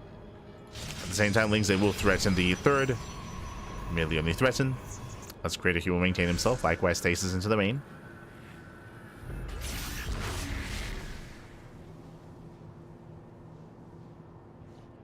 Spirit versus Max X would be nice to see. Oh, you can watch that somewhere else. Maybe Wardy's covering that. Maybe one of the other casters. As Solar is going to get supply blocked. Creator catching out one of the overlords. Likewise, third base is being taken. And we'll see if Creator can find another overlord. This time there's no crazy early Twilight Council. This time it's going to be at a more standard time. Oh, going for a faster Robo. Okay, I see you. So Robo before Twilight Council. Now this could be a couple different things. This could be a Robo into Twilight Council into Templar Archives into Archon drop, or this could be Robo into faster Bay into faster Colossus, which would be a little bit more old school. Meanwhile, Depth do shade in. 2 drones going down. Void Ray going for the Queen. Let's go. Queen will barely survive. Queen gets away. Adepse shade in from natural into the third. More drones getting picked up, and Solar is getting torn apart here. 10 drones going down. Ay. And the Skytress army is still alive. The Void Ray, the Oracles are still up there. They're still kicking. Meanwhile, Robo opener into, it's going to be a later Twilight Council. This should be Twilight Council into Templar Archives into faster Archon. Faster Storm. I say that. That's going to be an immortal first. Okay. We'll see. We'll see how this all does piece together here. If it is for that Temple Archives or not. Meanwhile, the adepts, they just don't stop. Jeez, they just keep going. They shaded once again and getting 2 more drones. Lings, they will eventually deal with this, but this has gotten out of hand. Already, how much damage? 13 drones. And we're not done. Oracles, they dive back in. They get another 2, another 3, 6 drones in total going down. We have charge on the way. We did expect Archon production behind this with the Temple Archives. There it is, Temple Archives on the way. So it's going to be for Archons and Storm, as we did assume. Again, the reasoning for this, if we're going into Blink, usually Blink is prioritized before the Robo, just so you can maintain momentum and be active on the map. Without it, as you can see, we're setting up for something a little bit different here. For instead a charge timing. Oh, I say timing. We're going for the Bay as well. We're taking up very heavily here. Taking up in towards the Temple Archives and a Bay as well. Working towards Colossus. Oof. Meanwhile, one Oracle finally goes down. Solo trying to maintain himself. Oh, just Jesus. Oh no. Stasis traps, they've been popping up and they will again. Thankfully, no, only getting 1 drone this time. Only 1 drone, bearing in mind the stasis traps, they do not stack. So they do not refresh. But we're going again. Oh no! Solar! No reaction! Yeah, no reaction. Another stasis goes off for the 2nd time, gets a full mineral line, and Creator is pushing in. And what is this hitting with? With charge. Charge is done in a couple of seconds, +1 is done in a couple of seconds as well. Creator going for the charge timing. Behind this, he's building up and banking up Colossus. They're not going to be a part of this fight though, but he doesn't need them. He's going for the Queens. Yeah, very nice force fields. Queens, they get locked down. Ooh, I say that. Roach Raptor in position. Does save the Queens. Yeah, the Queens are saved. Trying to dive on top of the Archons. First Archon goes down. The Immortal is exposed. Where's the Prism? Where is the Prism? Right there. Up. Yeah, Prism a little bit too far back. There's the recall. There's that recall. Solar, he does hold. Solar behind this, joining up to 85, joining up heavily. Ooh, even sniping the Oracle. Creator falling apart a little bit here. Does fall apart. Did not save the Archon. Did not save the Oracle. But is now claiming his own 4th. Now, the downside of what Creator is doing here is that he's giving Solo a lot of time. What I mean by that, instead of something more decisive, instead of like a big gateway explosion going into Immortals, Archons, and 1 big charge +1 timing, we're spending resources elsewhere, right? Into Colossus, into Extend Double Lance, into a later attack, into later tech. Because of that, he can't really threaten Solar. Solar, he droned and he doesn't get punished. Solar, he's able to drone up, able to take more bases, and Creator isn't really showing his full force until a little bit later on. Now he trickles in with a 2nd army with the 2nd round, but even here, doesn't have too much to work with. Waiting for the warp in. Solar does split the army. Creator getting his 4th base up and running. And he rotates. Storm begins, so Storm is on the way. This means that Solar, he's taking full advantage of his 86 workers. Lurkers are building up, and the Lurkers, they will arrive in time. And again, Creator, he has provided Solar that time. So Solar, he's stabilizing. He's stabilizing despite all that economic damage done earlier. Contamination on Extend Double Lance. Let's go. Does contaminate.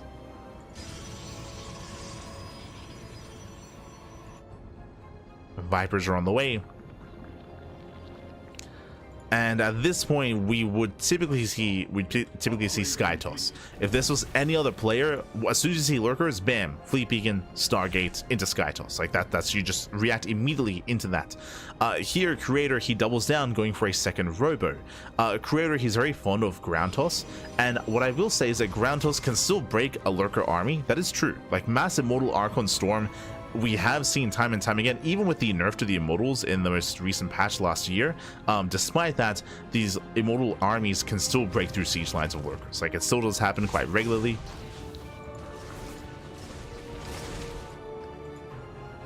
But, yeah, there we go. I would say that it still has a bit of an expiration date on that sort of composition. there's a fleet beacon into Skytoss. Now, this is late. This is a late fleet beacon, late Skytoss at a creator. So creator, he's going to be stuck with this ground army that much longer. We'll see what he can get done with it. As ideally, he wants to trade. Ideally, he wants to trade. Both armies are maxed. Ideally, he wants to try to put pressure on his opponent to give himself more breathing room. What do we have to work with? We have 4 Immortals, 6 High Templar, 4 Archons. It's a decently robust army. But creator, he's not moving out. He's being more defensive. And here comes Solar. So Solar, does he only have 1 Viper? Oh, only 1 Viper. That's a little bit concerning. So with only 1 Viper, Solar, he has a lot of limitations when it comes to how many abductions he has and what it can provide utility-wise to the army. Speaking of, does yoink, does get 1. Gets 1. He has 1 more abduct in him. High Templar moving in. Going for the storm. We have a second Stargate on the way. Oh, there's a feedback. Nice feedback. And again, only 1 Viper. And this is Solar's mistake. Only making a single Viper. Meanwhile, Solar does have a Spire. Spire is done.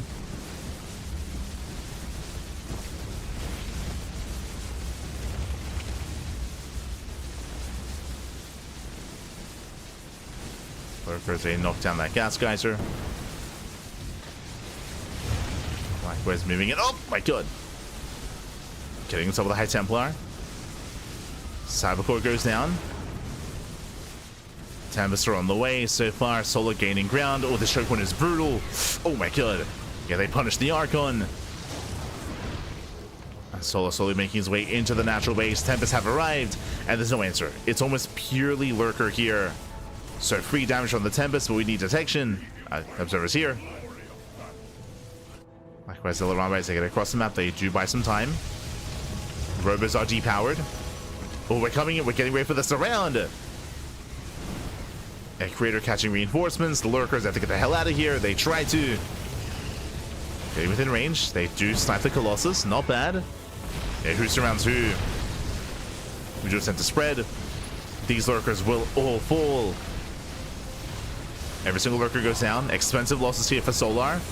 Very expensive losses. Likewise, other drones. Other Zealots, they broke through that. They broke through the army. They broke through the roaches. 22 drone kills, and Solar is being torn apart. Being torn apart completely here. He needs to get more damage done. He had to get on top of the army. He failed to do so. Tempests are amassing, and Solar, he has to burn through his bank. He's trying to remax. 12 Lurkers on the way. If Creator pushes here and now, before the Lurkers finish, he can break the base. He can break the expansion, but he's taking his time. He's taking his time. He doesn't know how vulnerable Solar is.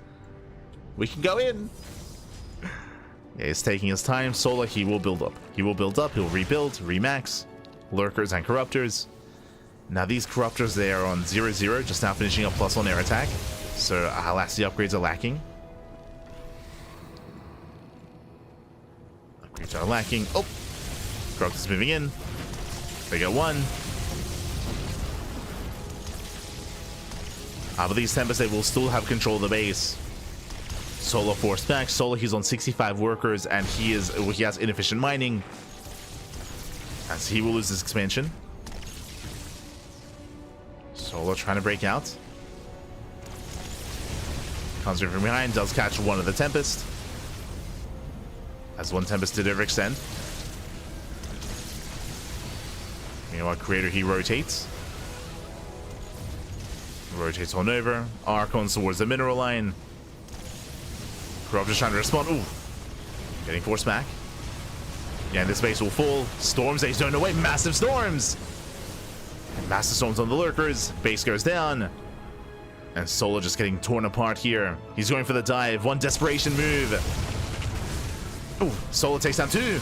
2 High Templar. Going for another. 3, 4 High Templar go down. Nice snipes. Again, the dive was worth it, but oh god, another storm pops off. And the Corruptors, one more volley, they're all going to go down. Yeah, so incredibly low. Here comes one final dive from Solar, but GG gets called. Solar, he runs out of steam, and Creator, he will tap the series 1-1. Whew, GG. Let's go. GG, well played. Creator, he does tie the series up. We are going to the ace match. Again, a very intense back and forth here. We did have a big power spike with Solar, successfully getting into Lurker Tech and getting into Lurker Viper. Unfortunately, as we did emphasize at the time, Solar, he only had one Viper. He never had more than one. So even though there was some nice abductions, he couldn't really support his Lurker army too much. He was quite limited in how he could engage and how far he could move in. He did attempt to nonetheless, and he was getting some decent pickoffs, but he got surrounded, right? We saw some really cool, calm and collected and patient play out of Creator, pulling back, holding the line, coming in from behind and getting that full surround on those lurkers. That was almost game then and there. We saw it wasn't just that, but that coincided with the Zealot run by. Remember, lurkers got surrounded and Zealots, they hit the right hand base and they got over 20 drone kills. That was game. That was game then and there. Solar, he attempted to recover, but Creator, he had too much momentum. GG. GG, well played. With that, we're getting into the ace match, and spawning in the bottom left-hand corner of ley lines, we have the South Korean Zerg player, the Red Zerg, representing Team Falcons. It is Solar. And spawning in the top right-hand corner, we have his opponent. We have the blue Protoss player, the blue Protoss player himself. Oh, tying up the series 1-1. Forcing the ace match. Can he go all the way? It is Creator.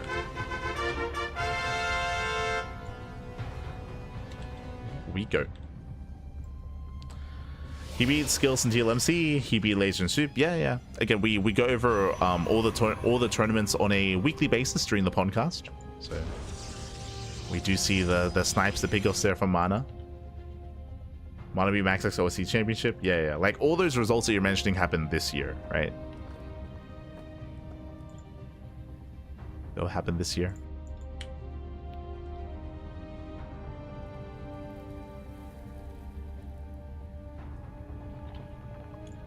I mean, we've discussed this plenty of times before, but Mana, he like borderline retired quite some time ago, but it was during the early access release of Stormgate where Mana, he started competing, making content and streaming again.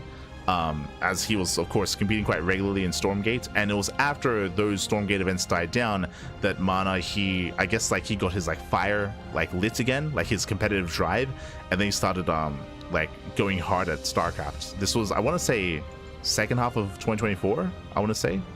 Have to check when that all lined up, but yeah, so it's really cool to see like the resurgence of Mana after kind of being a little bit more mellowed out for the past couple of years. And now Mana, he does make content more regularly, streaming as well. It's really cool to see.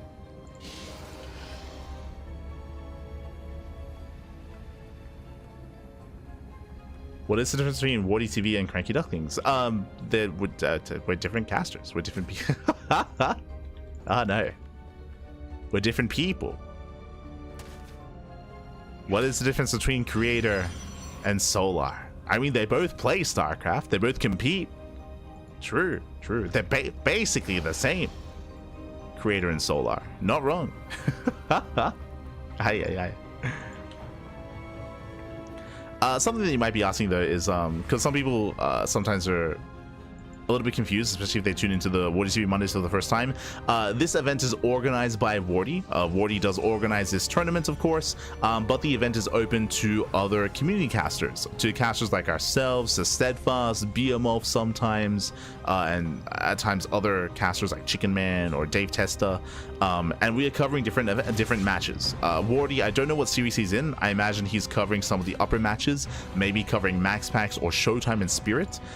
We are in the lower half of the bracket, so the bracket is large. All the matches are happening at the same time, and typically the casters spread out to cover multiple series at once. So we are covering this series. I'm sure Wardi is covering a different series in the same tournament.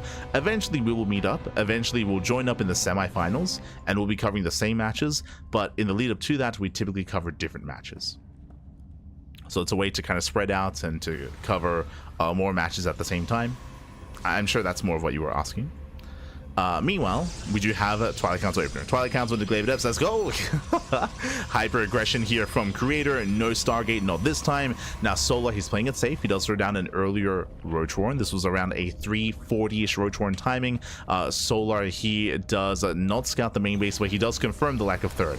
So Solar, he knows something's wrong. He knows something is wrong. Again, Solar, he just beat Strange. Strange is no stranger to these builds, as he was relying on Glaive Depths quite heavily in his series, but this is done with a robo, not with a third base. So this is a different build than what Strange is going for. This is more dedicated, more committed. The Prism has arrived. We have how many gates behind this? I believe 5 gates. Jesus, hold on. 2 gates at the natural. Okay, 3 gates in the main, so 4. No, wait, 5. Yeah, 2 and 3. Jesus. Getting up to 6. It's a 2 base all in. My apologies. 2 base all in here by Creator. I was caught off guard by the amount of gateways here. So that much more committed. 6 gates in total. Creator, he's doubling down. Unfortunately for Creator, again, Solar, he cut workers at 41. He cut workers early. He's getting up to 3 gases to be able to afford his Roach production. And Creator has to be very careful with these shades. With how he commits. Going for the Roaches, he gets 1. 1 Roach goes down. Pulls away. Cancels the shade. As Creator, he's going for another warping again, warping in 6 adepts at a time. There is no third. Solar, he's fully aware. There's no expansion. There's no follow-up. There is only adept. Starter steps in, he gets 1, he gets 2. Takes down 2 queens, going for the third. Takes down most of the queens. These pickoffs aren't bad. Prism gets into the main, but Solar is keeping up. He's keeping up. And this is not good enough damage for Creator, especially because he's on 6 gates. He is so committed with this. And this is not good enough. Now, all it takes is 1 shade, right? All it takes is Solar out of position 1 time too many, and bam, a mineral line can go down. True. Like, a mineral line can fall. So Solar, he's not out of the woods yet. Takes down 1 adept. Behind this, Immortal production has begun. We can see Creator, he attempts to expand, but this is going to be such a late expansion. It does seem like Creator, he's accepted that the all-in has failed. The all-in has failed, and this is a rough position for Creator. The longer this goes on, the better it's going to be for Solar. Creator, now he expands. That is a 6:30 third base timing. Now, he does preserve the army, true. Like, the army has been preserved, and he will be able to reinforce with an Immortal, as there is 1 Immortal back at home. He pokes in, shaves off some Lings, Pile Zone connects. Again, he's like trading well here for the most part. Shaves off the Ravagers. He gets 1, he gets 2. Just 2 for now. Piles. Oh my god, they do connect. They shut down the Adepts. And we get a force around. Creator, he will lose everything here. Escaping with 3 Adepts. That's barely anything. And Solar holds. Solar, he holds. Creator, he plummets an army supply. It was all or nothing. And again, you know, Creator, he did bring us all the way to the ace match. He did make a series out of this. But here, if only Solar wasn't already warmed up. That's the problem here. Strange did almost nothing but, I mean, actually, he did do nothing but Glaive Adept in Strange's series against Solar earlier today in the previous round. So Solar, he's warmed up. He's ready.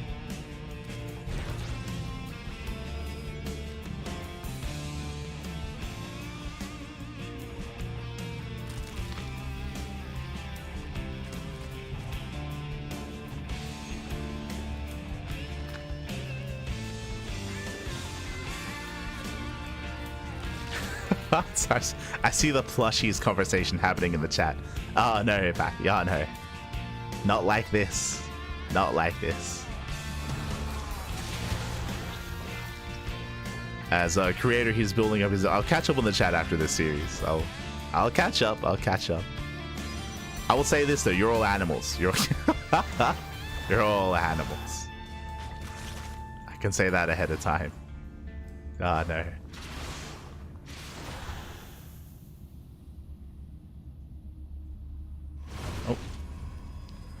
You thought they were the same person for months? Wait.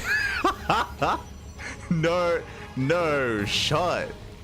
I don't sound like, I don't have a British accent. No shot. Mate, you have to be trolling. What? Ay, ay, ay. I sound nothing like Wardy. Anyway, Solo commits in, goes to the piles, shuts down the shield batteries, and from here, just step forward. We do have some nice juggling here from Creator, just preserving as much as he can. Does preserve all those immortals. But alas, he's still being overwhelmed. That's going to be 21 pro kills. The third base has been broken. GG gets called as Ling's a flood into the natural as well.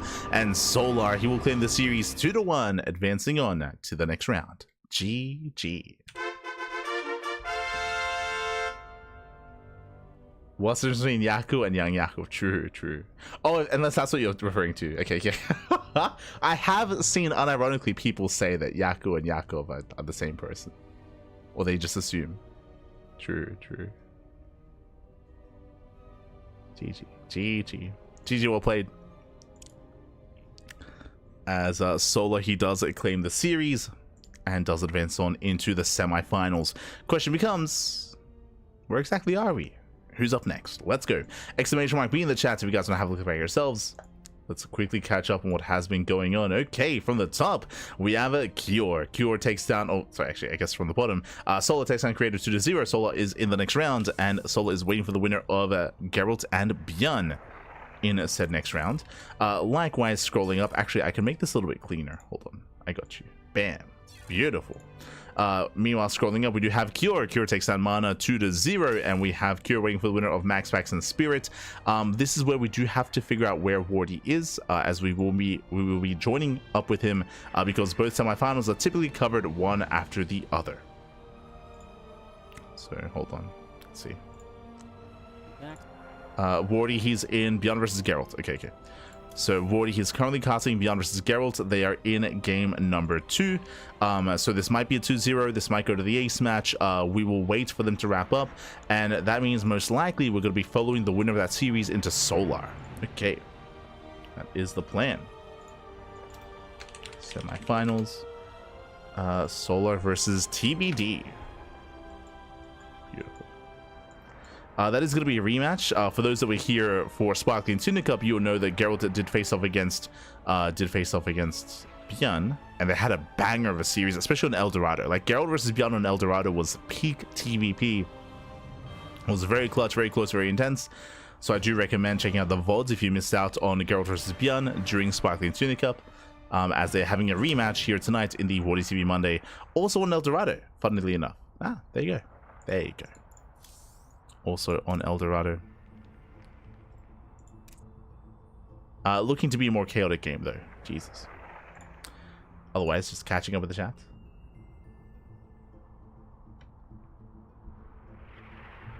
Coca when Clem's around. Yes, Coca. I know that right now a lot of the other language casters are covering the pig event. Like Indy, Rex, Coca, TKL. I think a lot of them are covering the other event.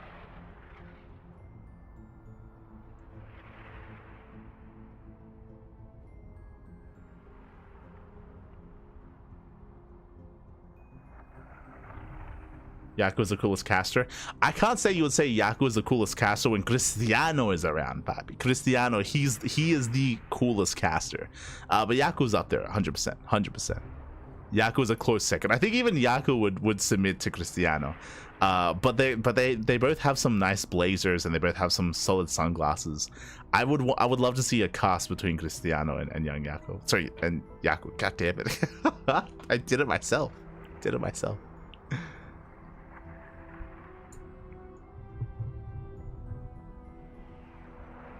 He'll tell you how cool and awesome Yaku is. Yaku is cool and awesome. He's cool and awesome. Right now, best of luck to Yaku. Yaku, he doesn't cast as often as he used to, as of course he's been focusing on his studies, but recently focusing on interviews and getting an IRL job as well in media of some kind. So again, best of luck to Yaku. Best of luck. It's been a bit of a stressful time for him, but for sure, he's very cool. Again, second only to Cristiano. I gotta give credit to Cristiano. If you don't know who Cristiano is, hold on. Do I still have his photo? I must have his photo, right? Do I have it somewhere here? Yes. Oh, let's go. Oh, look, there he is. Ah. For those that are curious, I have placeholders for all the casters that we've had on the channel before. Ah, that's Cristiano. Ah, look at him. Look at him. Look at him. He looks so suave. It's been like over a year since we've casted together. But that's Cristiano Ronaldo, if you will. He's from Chile. And this is Yaku. Hold on, I got you. Got you. Ah, look at him. Ah. Ah. They're both so cool.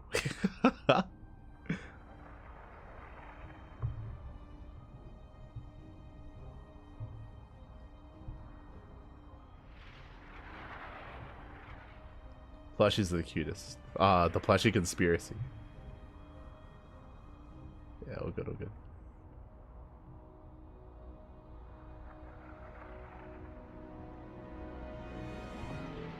How many Zergs did the tournament start with? I want to say 2. It was Wayne and Solar, I want to say.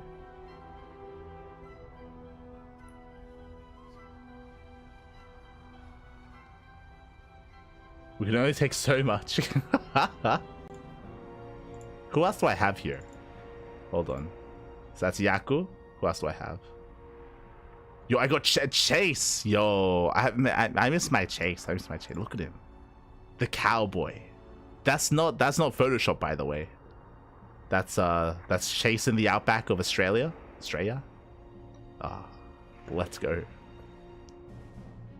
Unironically, Chase does live in rural Australia. The Aussie himself. The Chase. Who else do we have? Oh no, actually, we have Asher. Ah, look at him. We have Rufio. This is Asher's cat. Often when Asher would cast, if he didn't have a cam, I would be featuring Asher's cat. Majestic. Rufio. Demi, oh true, Demi was in the tournament. True. Yeah. Sorry, I did forget. Rufio. I have to go to the doctor's appointment. Oh, take care. Hopefully everything goes well. Rufio. What else we got?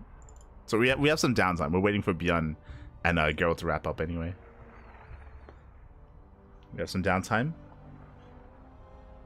I have Neo. I have Neo.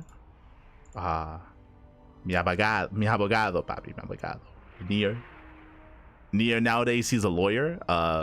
Neo, of course, he's a Peruvian Terran player. He was on our team on the CranKy Ducklings, but he was also in law school for a long time, and I think he graduated last year, either end of last year or beginning of this year. But he has graduated law school recently. He's busy being a lawyer nowadays. Shout out to Neo. Who else do we got?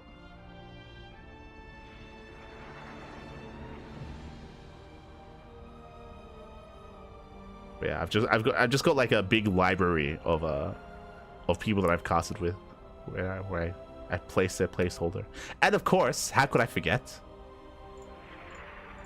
the plushies? The plushies, they're beautiful.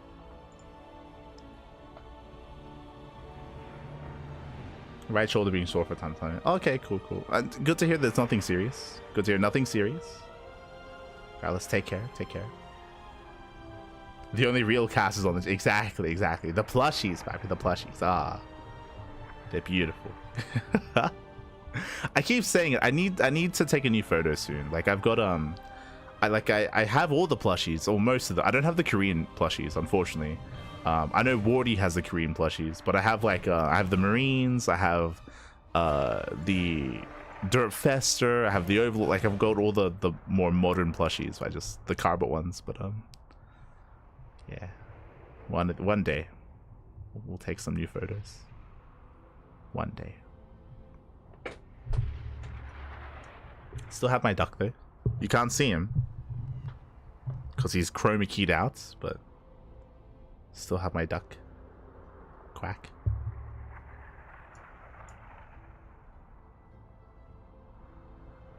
Bring the plushes. They're not within arm's reach. I can't. I Aye, aye, aye. They're not readily available, unfortunately. Only the duck. Which you can't see because of the green screen, basically. You can kind of see him. He's invisible. He's cloaked. For now, though, we have some downtime. So we might just go on a short break here. Again, we are waiting for ByuN and Geralt to wrap up. They're currently being casted over on Wardy's channel. If it goes to the ace match, we'll be jumping in mid-series. If it goes ByuN's way, then we'll be casting ByuN versus Solar after the break. But now we're going to be going on a short break, and we'll see you guys soon. Take this time to get your snacks, get some food, get some water, drain your disruptors, massage your marines, and hydrate all of your hydras, cuddle your carriers, tuck in your tempest, all that good stuff.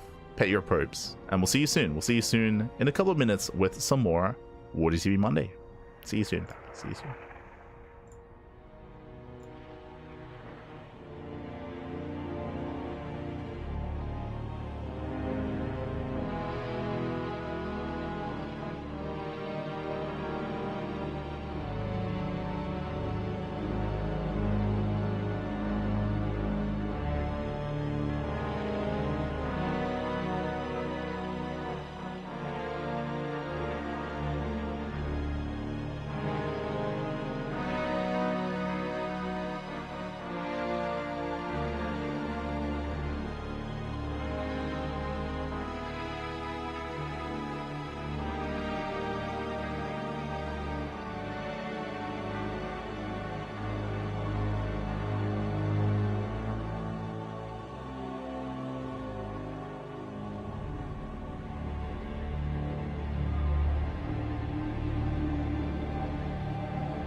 And welcome back, everyone. Welcome back to the WardiTV Monday number 33. Welcome to the semi-finals. We are nearing the end of the tournament here. We have 3 series left, 2 best of 3s and 1 best of 5. And here we go. We have our top 4 players. Exclamation mark B in the chat to have a look at the back yourselves to catch up on what has been going on. From the upper half of the bracket, we have our Terran, we have our Protoss, we have 2 TVPs here for you, and sorry, we have 1 TVP and 1 TVZ, and spawning in the bottom left-hand corner of Amygdala, we have the Danish Protoss player, the blue Protoss, representing ShoWTimE Gaming. It is MaxPax. And spawning in the top right-hand corner, we have his opponents. We have the red Terran player, representing Team Liquid from land of South Korea. It is Cure. And if you're in the chat, you know what time it is. It is a Gamba time. Predictions are open. Place your bets on who you think will claim the series. Best of luck in the chat as we catch up with our upper semifinals.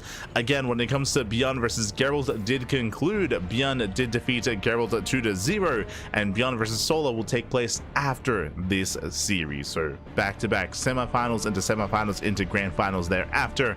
We have our initial TVP, and coming into this, I mean, we spoke about it at the beginning of the broadcast. MaxPax is the favorite player. Without Hero and without Clem, without some of the other regular finalists, now MaxPax is the number 1 seed. He's the number 1 seed of the tournament. He is poised to go for a winning run here. In saying that, though, we did see that MaxPax has already bled in this tournament. Spirit. Piotr did take a map, did force MaxPax to the ace match here. If Piotr can do it, Cure can do it as well. All that I'm hopeful for is an ace match. Regardless of how this goes, I'd love to see game 3. But again, the pressure is going to be more so on Cure here to bring us to the ace match. For now, double gas opener out of Cure, going for a faster factory. Likewise, MaxPax going for his own gate cyber expand, standard opener out of MaxPax, and a more assertive start by Cure. Here comes a recall, saves a probe, as the probe is locked into the main base, and from here we can go into Reactor Reaper Hellion. We can open up faster mine drop, we can open up with faster tech lab into faster tank production, into tank drop, go into Cloak Banshees. Here he has options with how he does want to open up and how we do enter the early to mid game. Let's go. Let us go. For now, Reaper gets across the map, is going to be turned away. MaxPax is in position. And we'll get an extra. Oh my god, the Jukes! Jukes surreal. The Reaper does slip by. Adept does race across the map, ideally looking to delay the CC on the low ground. Meanwhile, Reaper does get into the main. It's going to be a Twilight Counter opener out of MaxPax. No surprise here. I mean, this is the largest map in the tournament map pool, to be fair, so Stargate play is maybe more likely on Amygdala than on other maps. But MaxPax, he's vocally not fond of Stargate openers. And it is a rarer sight from MaxPax. Not that we never see it, but more rare.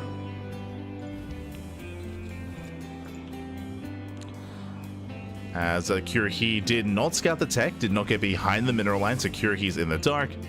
Did race back home, is going to be opening up triple Reaper, double Hellion. He does have quite a force to work with, and the purpose, the goal of this small army early on is to get some economic damage, to get into a mineral line and to roast up some probes. We'll see if he can. Meanwhile, the SimCity looking solid so far. There's 1 Stalker, now 2 Stalkers in position. If they do wall up, they do wall off. Depths do get across the map. SCV's going to be going down. He gets 1 so far. Gets 1 SCV. Gets a second. 2 SCV kills. Hellion does race back.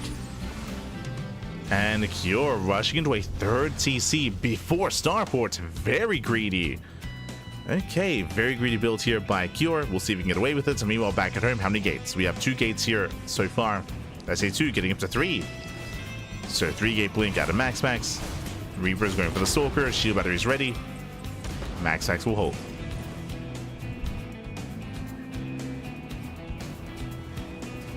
MaxPax, he will hold. And he is going for his gases before the 3rd base, so faster gases means a faster robo, means a War Prism. War Prism across the map, so MaxPax is going to be more aggressive, more assertive here. Coming into the mid game, going for a delayed expansion. Reapers are denied. And it's going to be able to Cure here to survive the aggression. Remember, he has been quite greedy. Again, very fast 3rd. with extra gases. I assumed it was going to be for a faster War Prism. It is going to be for the faster Bay and a Forge before expansion. So once again, really safe play here by MaxFax, delaying his economy, which means Cure is going to be even further ahead when it comes to his third base timing, as MaxFax did delay heavily so here, and again did not go for the Prism, which means he cannot reinforce across the map. He can be active, that is true, but he cannot punish Cure, not at all. So Cure, he will get away with this. He is safe back at home. He has gotten away with his greed, and I would say that Cure, he now has a better position coming into the mid game. So Cure, he is in a better position.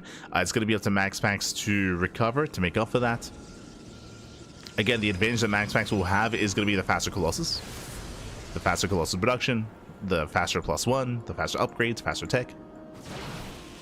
Reapers, they do get eyes on the road, but they do confirm the gases. A nice force field. Force field does lock him in. Oof, as he will bleed out both Reapers. But Cure, he is more or less aware of what happened. Did see the timing of the expansion and did see everything else, including the Bay. So now he's aware of the faster Colossus. From here, we may even just go straight up reactor to Viking production once the starport is done. Now remember, the starport is heavily delayed this game, so no drop play. Zero drop play out of Cure. At least in the first half. As he's been heavily focused here on just purely tank production, Marines, Marauders, no Raven harass either, no Widowmine drops, no nothing. But again, MaxFax is playing safe anyway, and he double expands. This makes sense. Like, MaxFax's economy is worse than that of his opponent. Checking MaxFax's vision, he did see the timing of the third CC, so he knows how greedy Cure was. So to try to catch up and try to keep up with that greed, he rushes into his fourth. But that third is not being taken.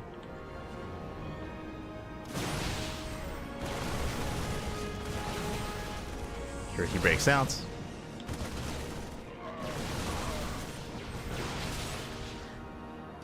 Does break out. Oh, nice kiting here from MaxFax. Bleeds out a Stalker though.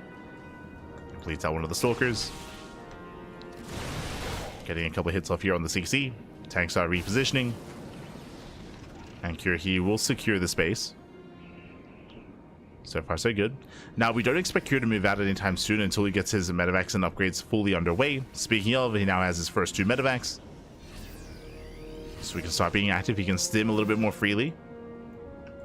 As he wants that Stalker. Doesn't quite get it. Stalker gets away. Fourth base not getting saturated. Hellion will confirm. Add-on complete. Does get eyes on the fourth. Does get eyes on saturation. Doesn't see much else.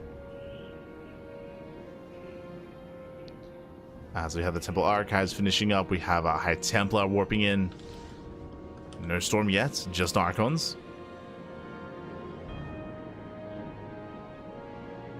Just Archons getting into triple Colossus. Cure's moving in, but I don't really see him breaking this Colossus line. There's a scan, does see the army. Oof. Little siege. Catching up the Zealots. Nice target firing on the sentries. He's trying to get within range here of the Nexus. Bold move, rallying in. We'll see if we can break this position. It is a bold move. Colossus dive in, brutal shots here on the Marines. Yeah, and he shuts it down. He easily cleans this up. As we mentioned, with 3 Colossus, he cannot break through. At the same time, Delramai at the third base. 6 SCVs go down. And Cure is falling apart. His main army crumbles, likewise harassing across the map. 6 more SCV kills. Has to race back home. And MaxFax holds. He holds, he defends, he attacks. Does it all. Cure now getting to his own Viking production. Last is his first couple of Vikings. He'll zone away the Prism. But Cure, he needs time. He needs more time to build up his army. MaxFax moving in, but he doesn't really have much to work with here. Bold move. Does move in.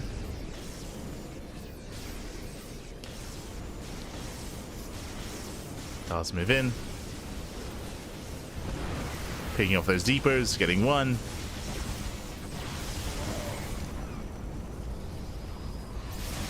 Swiping away with the Marines, not bad.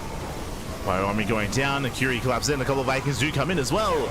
He does reinforce, but they do get targeted down. The Vikings are pulling one after the other. Oh, 2 Colossus do get targeted. One Colossus left. GG gets called Cure. He has nothing remaining. And Max, who will break through. He will take game number 1. Whew, GG. GG, well played. A greedy start out of Cure, but remember, a very committed follow-up. I was shocked to see, if you recall, I was surprised and shocked to see Cure actually move out to try to deny the 4th base. Alas, pushing into 3 Colossus like that, he didn't achieve much. He was able to snipe some sentries, he was able to trade with some zealots, but not much more than that. He lost his tanks, he lost control of his main army. Likewise, he bled out SCVs, and from that moment, MaxPax had momentum. I wasn't too confident in MaxPax counterattacking after the engagement, but he barely had enough. He barely broke through his opponents. GG, well played. With that, MaxPax does take a lead, and we'll see if Cure can recover and force the ace match. Let's go. In general, I really liked the opener out of Cure. Like, I really liked his faster 3rd CC and his greater economy and him cutting corners early on. Remember, he got away with it. But the tank timing, the triple tank push, that's where things were a little bit more hazy and where it all kind of fell apart. But here we go. We're getting into game number 2. We're going to be loading into ley lines. Was just catching up with the chat. A big shout out late to Chrononaut. Papi God. Thank you so much. Thank you so much for the Twitch Prime for 8 months. Thank you. Thank you so much for the support. We do appreciate it. Less than 3. Light and the Ducklings equal the best. Thank you. Do appreciate it. We do what we can. I know that today there's a lot of StarCraft going on, and I know there's less people tuning in as a result, but regardless, we appreciate those of you that have decided to tune in. Likewise, those of you that are just multi-twitching it up or multi-streaming it up, as again, there's a lot of matches going on tonight, a lot of other tournaments as well, but thank you for tuning in. I hope you enjoy the broadcast. I hope you enjoy the WardiTV Monday. As jumping in to game number 2, we have in the left-hand corner the Danish Protoss player, the Blue Protoss, representing Sidestorm Gaming, leading the series 1-0. It is MaxPax. And this morning, in the top right-hand corner, we have his opponent. We have the South Korean Terran player, the Red Terran, representing Team Liquid. It is Cure. Hello, Cure. What's going on? What is going on? As he does send the SCV out across the map, and I believe this should be lined up for an eBay block. Yeah, the SCV does move in. Alas, there is a low ground pylon, so MaxPax, he will see this ahead of time. Usually we would see wall-offs here on top of the ramp, but no, instead pylon low ground, so that means MaxPax, he can react faster, and he will deny the eBay. So a faster reaction here. Again, winding it back a little bit, typically we do see a Protoss wall on top of the ramp in the main to deny Reaper scouts and the Reaper cliff, I should say, to get into the main base. This time the low ground wall-off does mean that the pylon does scout this ahead of time. So there is no eBay block. This will be cancelled. Again, if it wasn't for this pylon, if it wasn't for this position, then most likely Cure the eBay would have gotten up and running, up to close to completion, and MaxPax would have been forced to expand elsewhere. So all in all, I would say this is a better start for MaxPax. But it's only the start. Only the beginning of the game. We'll see where Cure takes us from here. So now just going for an economic opener. Single gas, faster CC out of Cure.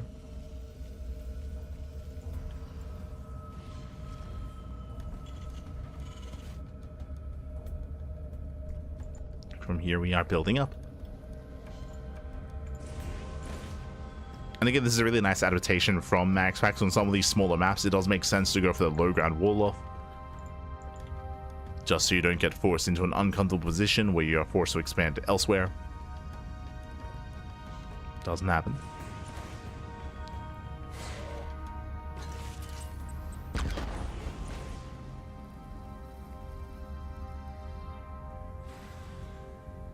Likewise, we are setting up. We have our take of choice. Twilight Council open out of MaxPax. No surprises here. But again, when it comes to MaxPax, when it comes to Stargate, or I should say Twilight Council openers, there are a lot of different variations. For example, last game it was 3-gate blink, but not 3-gate blink into a prism. It was 3-gate blink into double gas, into a faster forge, and faster robotics bay, into faster tech instead, and lighter aggression out of MaxPax. So there are more aggressive forms of 3-gate blink, more defensive forms of 3-gate blink. There are different ways to approach the game. Different ways to approach Cure. Likewise, we could even see 2 gates. We could see up to 4. And now second gateway is on the way. Robo has been thrown down. Cure behind this, going for a much earlier starport. Remember, last game he went for a 3rd CC before starport. It was actually 3rd CC into 2nd and 3rd ranks into a heavily delayed starport. This time 111. So this time we have an early drop available here to Cure. And likewise getting into early tank production as well. Cure, he hunts down the Adept. Is now moving out. Medevac has arrived. Is rallying across the map. Now, what's scary about this tank push, assuming, yeah, there we go, there's rally. So what's most scary about this tank push and why you wouldn't set up on the low ground is that the production and a lot of tech is here on the low ground. The gateway and the cyber core. Shield batteries on the way, but this is all powered by 1 pylon. So this early tank push that we're setting up, assuming that the tank moves out across the map, never mind, Curie pulls back. I was going to say that he can threaten the production, he can threaten the tech here at the natural. Cure, he doesn't like what he sees, he pulls away, he does race back home. He was initially rallied, not anymore though. So he does turn back around. He didn't actually get eyes on the setup at the natural, so I'm curious as to what was the sign there that did tell Cure to retreat. But Cure, he's pulling back to a later game state. It looks like maybe he was hoping to catch the army in the center, but I mean, Max was being more defensive. So Cure, he didn't find anything. And Curie setting up defensively instead. Okay. Meanwhile, once again, Max is going for a faster bait and faster forge and faster gases before expansion. This is the same build 2 games in a row, straight up. Like two games in a row, same build at a Max, going for later expansion, later saturation for overall a safer start. And this means that Max, he cannot really threaten the bases. There's no observer, there's no war prism, he cannot really threaten Cure. And this time I actually like Max's position more. Remember, last game we had Max doing this build and Cure already had a 3rd CC done. Like the 3rd CC was already completed by this point. Here there is no 3rd. Now we could try and turn this into a 2-base all-in, I suppose, but most likely Cure is just going to take a delayed expansion. And it does mean that he will have more tanks faster. I say that he does get out of tank production. Getting into more bio. The purpose of this build is to get a Colossus count early and to build up those Colossus early as well. To get faster triple Colossus up.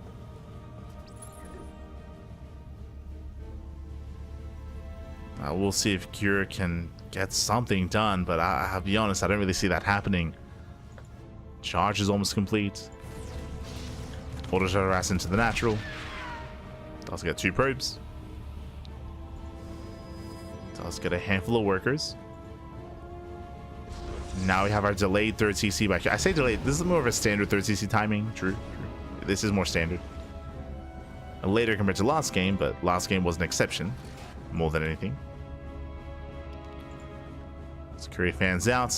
Oh, Max would intercept. Curie does unload, thankfully. Does unload. The move that gets spotted by the observer. Max still trying to hunt him down. Does find the Raven actually. Next best thing. If not even greater here, Raven goes down. Cure, he commits, he's boosting across the map. Now again, because Cure had a later expansion this time, he has a larger army. He has more Marines, he has more Marauders. He does have a larger force. And we'll see if Cure can break Max. That's Cure, he's up 20 army supply.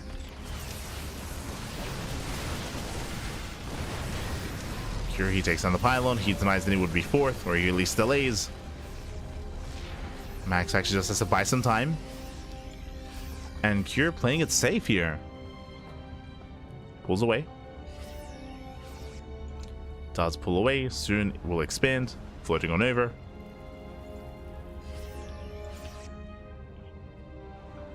Observer does spot this rotation. Likewise, Marine job ready for the main. Tanks are sieged. Oh.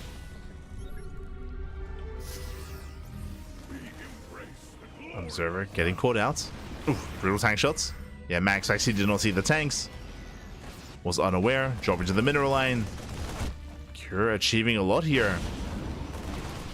Again, I was concerned that he wasn't going to be able to achieve too much with this move out, but hey, he denies the 4th base. He delays it at least. He threatens the army. He gets his own 3rd up and running. Cure not looking too bad at all here. As thankfully he wasn't too passive.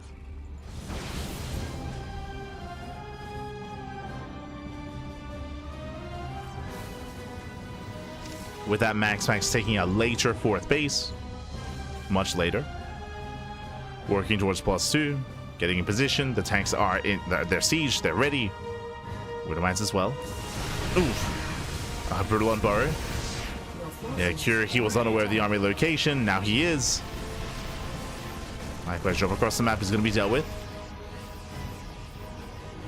Here he has the concave. Max, I'm not so sure he can actually move into this. Yeah, he pulls away. He backs off. He cannot break the siege line. Rotating instead, and getting his 4th. Right, he's getting his 4th up and running. He's getting saturated. 2nd forge on the way for double upgrades. Max he does not have to push into this, and again, I don't think he can. Instead, drops into the mineral line. Getting an SCV. Oh. Nothing major though. Likewise, tank is exposed. Nice pickup, getting 1. 1 tank goes down. Has to get the hell out of here. Oh, brutal EMPs. EMP pops off. 1 Colossus is going to go down. And from here, Cure, he can stim in. He can stim, he can win. He will take down every single Colossus. Max he overextends. He should not have been here. Ay, ay, ay. He was playing with fire. He will lose everything. And Max he plummets in supply. Again, he had no reason to push in. He was getting too greedy. He saw an exposed tank. He went for it. He gets punished. He gets punished. Punished hard. And now Max he's in a world of hurt. Now diving in. Takes down one of the tanks. Just the one. 1 tank goes down. Nice zealot run by. Denies mining at the 3rd. Vikings dropping in. Shows his EMPs. Oof. EMP on the charge lots. Back at home, Zealots are dealt with. Nice EMP on the Archons. Boys being pulled. And a lot of workers are going to be going down. So far, just getting 2. Colossus has arrived. Yo, Max, he's holding on here. Impressive. He buys enough time, takes down some of those Vikings. Catches the ghost. And all of this came down to his reinforcements. Cure, he was stuck at home because that zealot run by. A very clutch hold here by Max. Very impressive. I get this base should be dead. The base should be dead right now, but alas, he holds. He barely holds on. Cure forced back. And the game will continue. Now, Cure still has a little momentum because he was able to reset the Colossus counts. Right now, there's what, 1? Yeah, there's 1 Colossus, 1 Disruptor. Right now, Max is still very vulnerable when it comes to his army. Like, his backbone, the backbone to the army is quite flimsy here. He needs time. He needs time to rebuild. Likewise, Cure aiming his 4th. Max going for a 5th. Does go for the 5th base. 2nd Rover is on the way for double Disruptor production. And again, right now, Max has to do whatever he can to buy time. Like, he hasn't recovered yet. He's getting there, though. He's on the road to recovery, holding on to the 4th base, getting a 5th base, going for a zealot run by, delaying any kind of push. Cure, he's about to max. He's about to max out. Again, it shows just how much momentum Cure got earlier. And TVP is very much so a momentum-based matchup. It's hard to get it back. Storm is done. True. Storm is done. Liberated towards the natural. Storm coming in. EMPs on the main army. Oh! Nova catches the ghost. Ooh. There's that 1 zoning Storm. There are 2 more High Templar. They're a little bit further back. Oh, 1 High Templar goes down. But there's 1 High Templar here at the 4th, 1 at the natural. Vikings, they're going for the Colossus. Brutal EMP. Now the Colossus goes down. There's 2 Colossus left. Oh, very nice Storm. Storm pops off. Ah, but the EMPs are brutal. Another Colossus being chased down.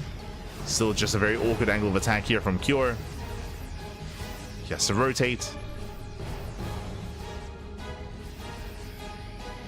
Ideally wants to fight out in the open. Sims in. Oh.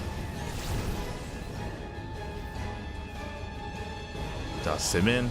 Alas, MaxX making 2 Colossus at a time behind this. Again, MaxX, he is stabilizing. Both armies are maxing out.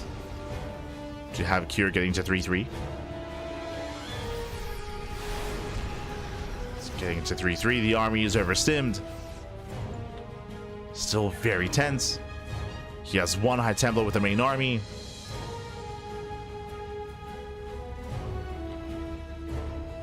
Oh, that's Curious setting up a surround.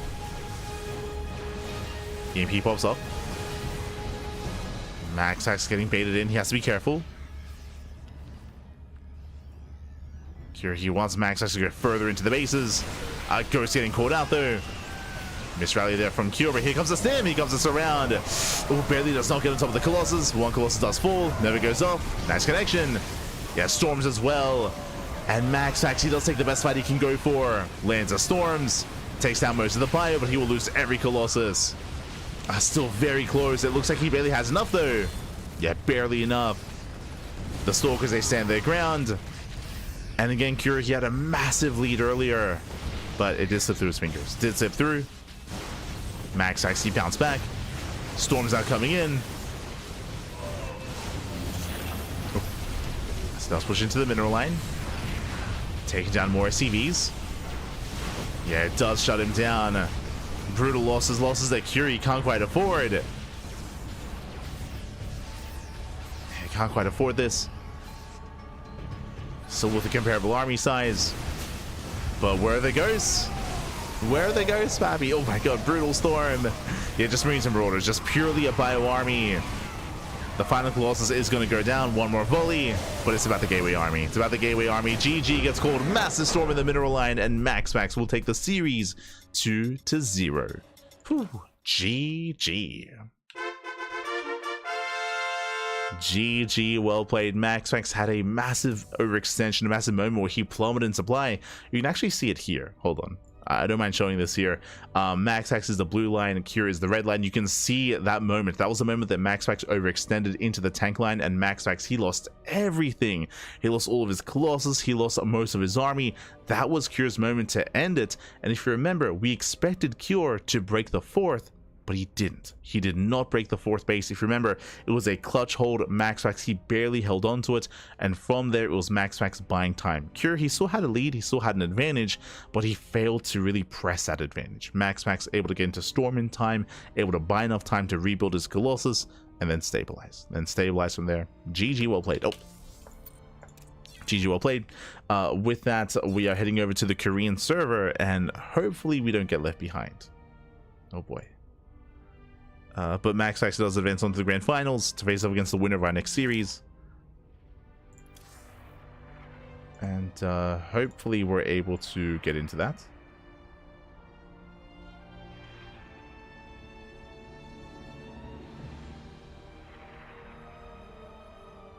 I know the Korean server has been a little bit shaky as of late.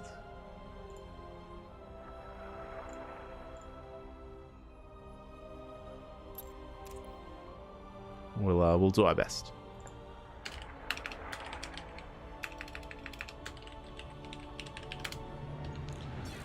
But if we miss out on game 1, then we'll try to jump into game 2. We'll do our best to follow the remainder of the series.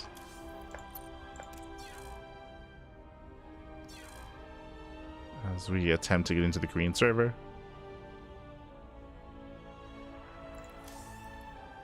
Okay, we made it. We made it, Pappy. We made it. Aye, aye, aye. And up next, we have our ZVT. It is going to be a Zerg versus Terran matchup between Solar and ByuN. Let's go. Whew. Okay. We're good. We're back. Alright, good. We are back. And again, Max Axe is waiting for the winner of this very matchup, either a Zerg or Terran opponent. Which one? We're here to find out. We're here to find out.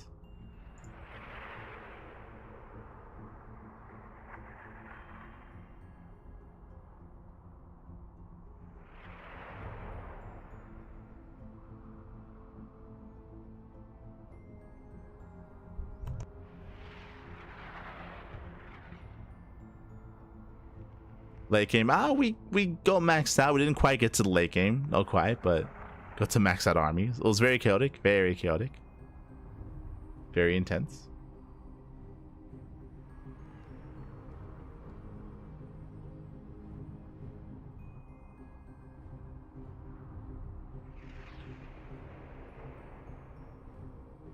But it looks like our players, they need a moment. They need some time to set up. Un momento. There we go. I say already, game one is going to be on ley lines, and we'll see how this story unfolds. Coming into this, there's actually quite a bit of history between ByuN and Solar. They've been playing a lot, especially when it comes to our tournaments, the Turtle Tussles, the Tuna Cups as well. They do face week after week, not the most recent weeks, I should say, but typically they go in the favor of Solar. We'll see if ByuN can recover and bounce back, as they do go back and forth. And personally, I would love to see an ace match. The last series was a 2-0. I'd love to see a game 3, but comes down to the players here. Comes down to the players. The pressure is on, and spawning in the top right hand corner of ley lines, we have our South Korean Zerg player, the Red Zerg, representing Team Falcons. It is Solar.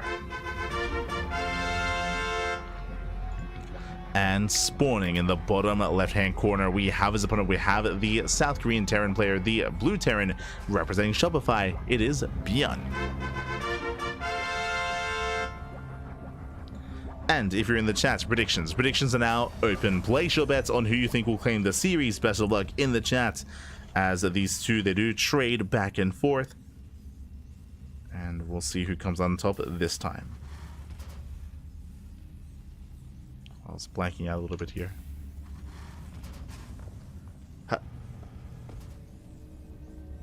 Okay.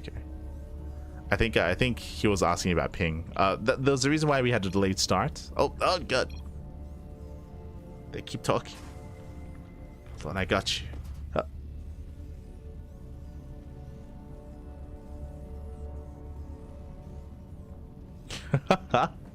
Oh no. Oh no. I don't get the full context of what they're saying. I think Solar said, "You better not lose to me," something along those lines, or if you lose to me, like, you should retire, something like that. And ByuN's like, "Good luck, do your best." The banter, let's go.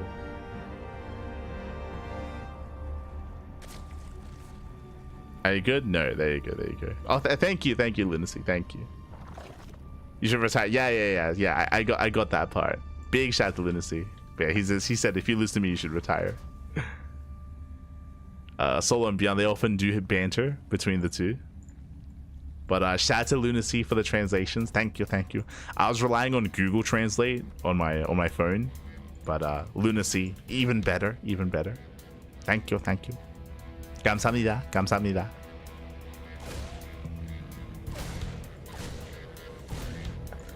As ByuN does dip in.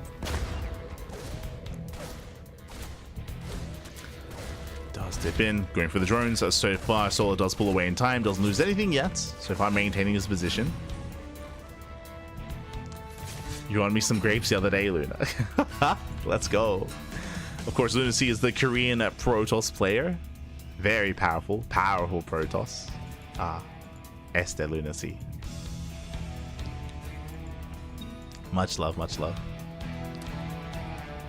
Behind this, you see ByuN going for a very aggressive build, by the way. I think very aggressive build. Sorry, 3 CC before starports, so economic build.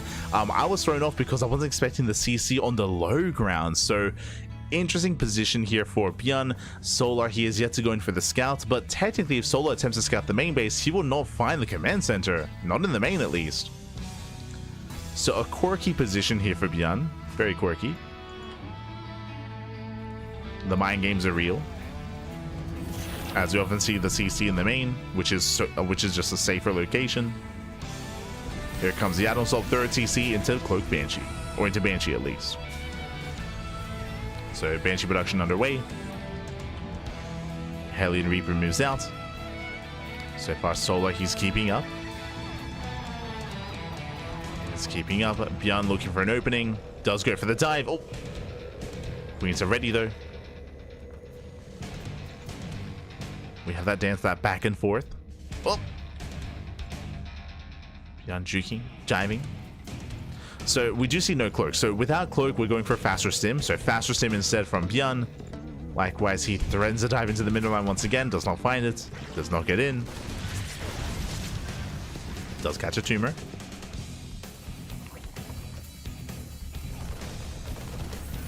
Tumor goes down. ByuN still just playing it safe. And ByuN even bleeding out the Hellions here, leaving his army idle. Oh, 2 Hellions do go down. ByuN otherwise a little bit distracted. So ByuN with the TT. That should not have happened.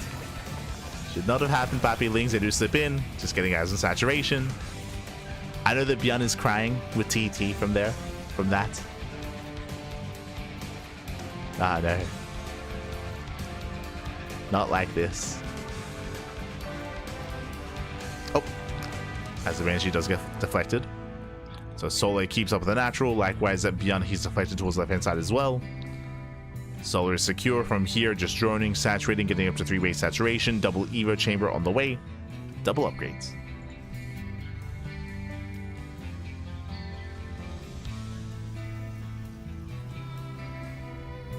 Here we go.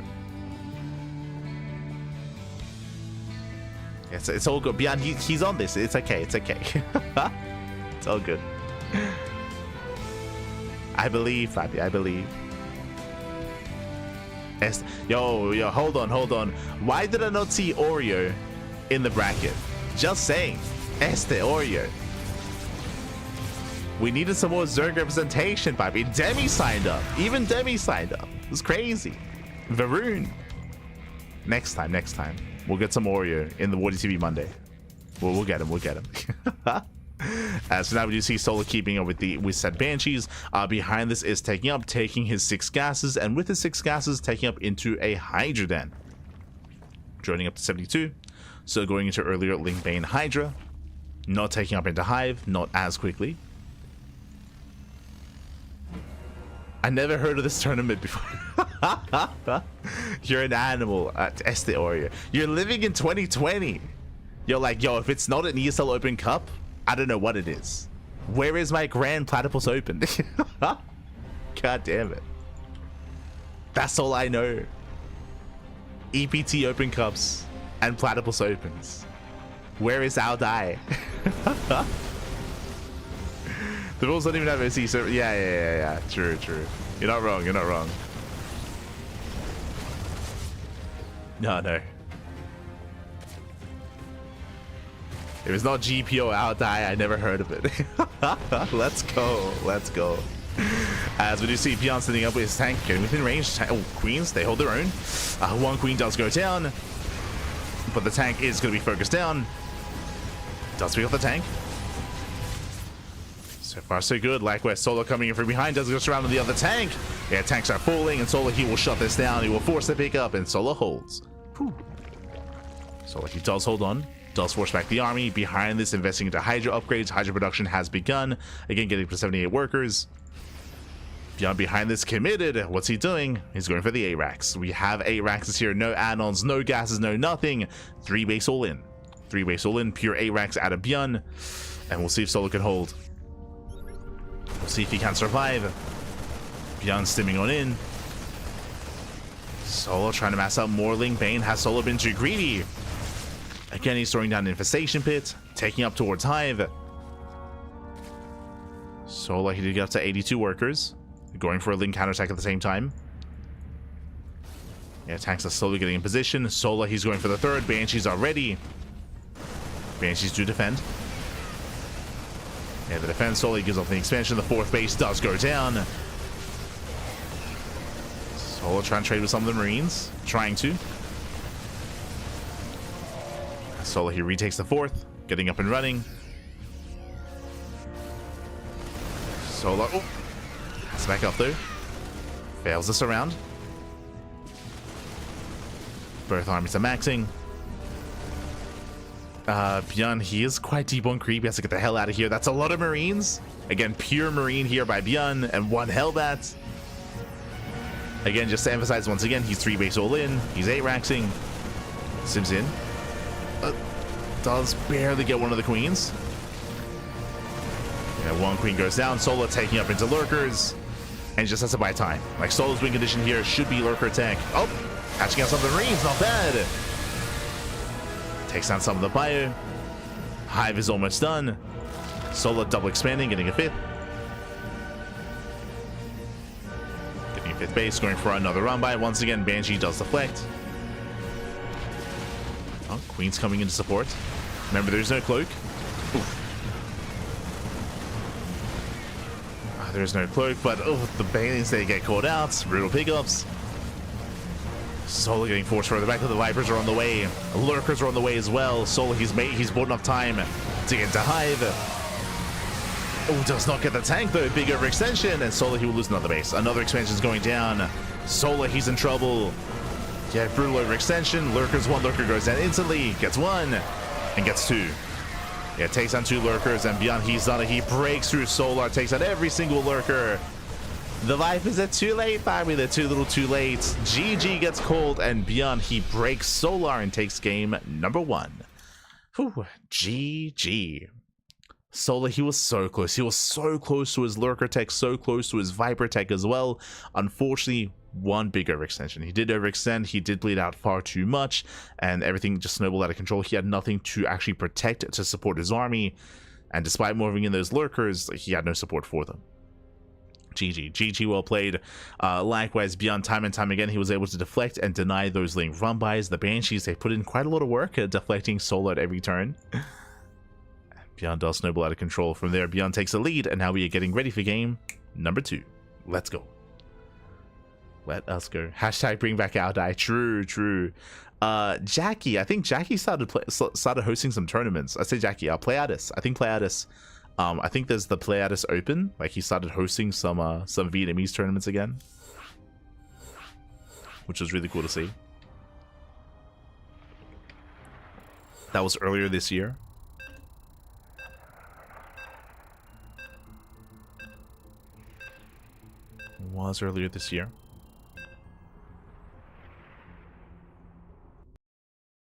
See, Ori, if you wake up in the morning, you can play in the Pegasaur Monday. True. That's in like 10 hours. It's in like 10 hours time ish. The Pegasaur Monday is in, let's double check here, 10 a.m. So in 10 hours time, as we are getting into our next game, we're getting into game number 2 of the series, and spawning in the top right-hand corner of Ultra Love, we have the South Korean Zerg player, the Blue Zerg, representing Team Falcons, down in the series. We'll see if he mounts back, we'll see if he can recover and make a series out of this. It is Solar. And spawning in the bottom left-hand corner, we have his opponent, we have the South Korean Terran player, the Red Terran, representing Shopify Rebellion. It is ByuN. Let's go. As again, ByuN with a successful 3-base all-in the last game. Solar barely not able to hold on, barely not able to buy enough time for his lurkers and for his Vipers. It's a close game, a clutch game, and we'll see if Solar can actually get into his own game state this time. Working in the morning, bro. Smurge, might be Smurge. Ori, have you heard of StarCraft Evolution, by the way? I know this is a little bit off topic, and I'm focusing a little bit on Oreo here. So we're getting standard openers, you know, hatch gas will, never mind. Yeah, hatch gas pool, standard opener out of Solar. Likewise, Rax Expand out of ByuN. But Oreo, I know that you were playing a little Brood War for a time. I don't know if StarCraft Evolution would be up your alley, but it is a blending or a melding of Brood War and SE2, and has been quite popular. Has been quite trendy. There is its own competitive scene around it as well. I think you'd enjoy it, actually. It's a very different kind of dynamic. It's very refreshing. It's a little fun. Don't like it? Okay, fair enough.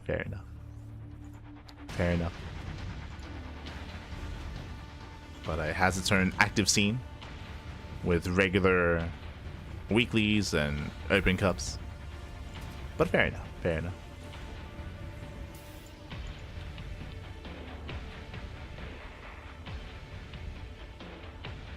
So now we do have our initial openers, and we'll see if ByuN does deviate. I don't expect him to 8 racks 2 games in a row, to be honest. I don't really expect that to occur. I mean, it is ByuN. He is an animal. Could go for it, I suppose.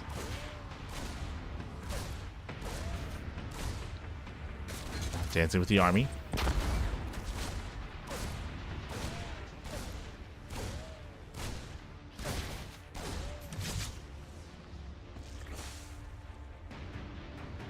That was dancing with the army. Behind this, going for his 3rd CC once again on the low ground. You ready for the next ANZ champs? Ah, Smurge, baby, Smurge. Feels ANZ champs, man. I do have to upload the VODs one of these days. I did reach out to those working at ESL Australia. For those who don't know, the ANZ champs VODs are actually not on YouTube, and VODs are being deleted from Twitch like next month, like coming into May. So I did reach out and I did download all the VODs, and one of these days we'll get around to uploading them. So they'll be on YouTube soon. TM. Did download all the VODs. Good times, good times. I downloaded the ANZ Champs VODs, and I downloaded the PAX Australia VODs from PAX Australia, which Oreo did actually cast. Oreo did cast it with El Chanchito. El Chanchito. Good times.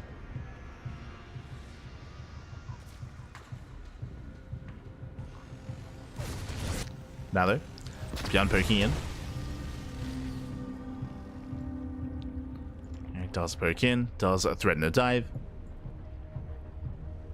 Likewise, once again going for his own stim. Once again, does not research cloak. So no cloak. So far, the same setup that we saw previously in the last game. And again, it's going to be up to Solo here to keep up with the Hellions, to keep up with the Banshees, to minimize losses, and to get into a later game state. We'll see if he can. Overlord does get eyes on the 3rd CC timing. Is aware. Behind this, once again, double Evo chamber, double upgrades. Before the lair.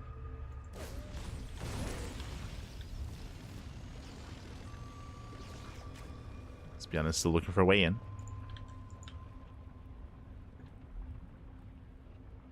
Still searching.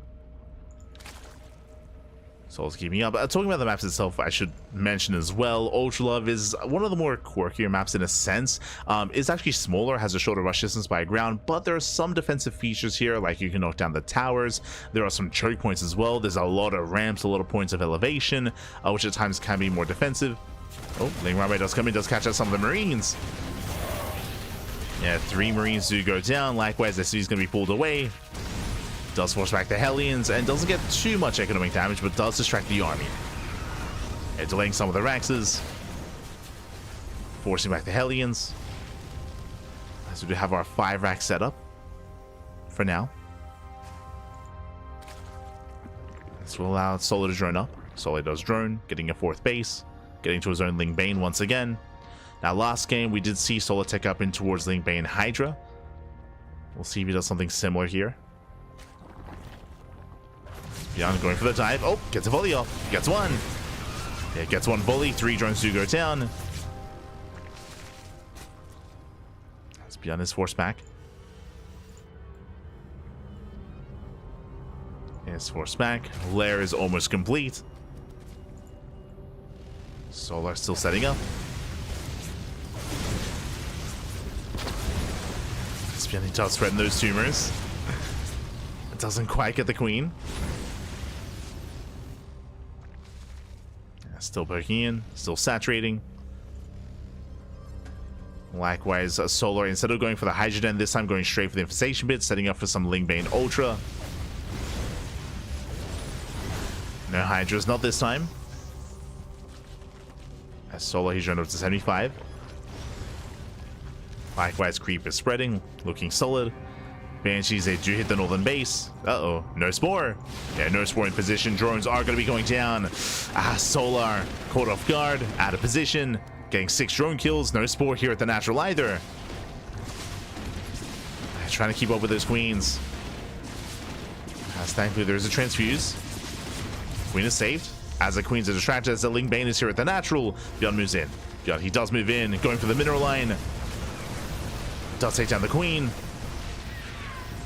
Ling Bane setting up. Bane's speed is not yet done. But Solar having a hard time keeping up here. It's going to be 9 drone kills.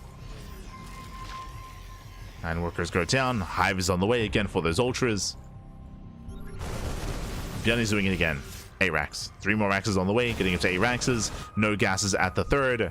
So the same build 2 games in a row, the same all in. This time Solo going for the counterattack though. But there are reinforcements. Yeah, again, this map is smaller. Shorter rush distance by ground.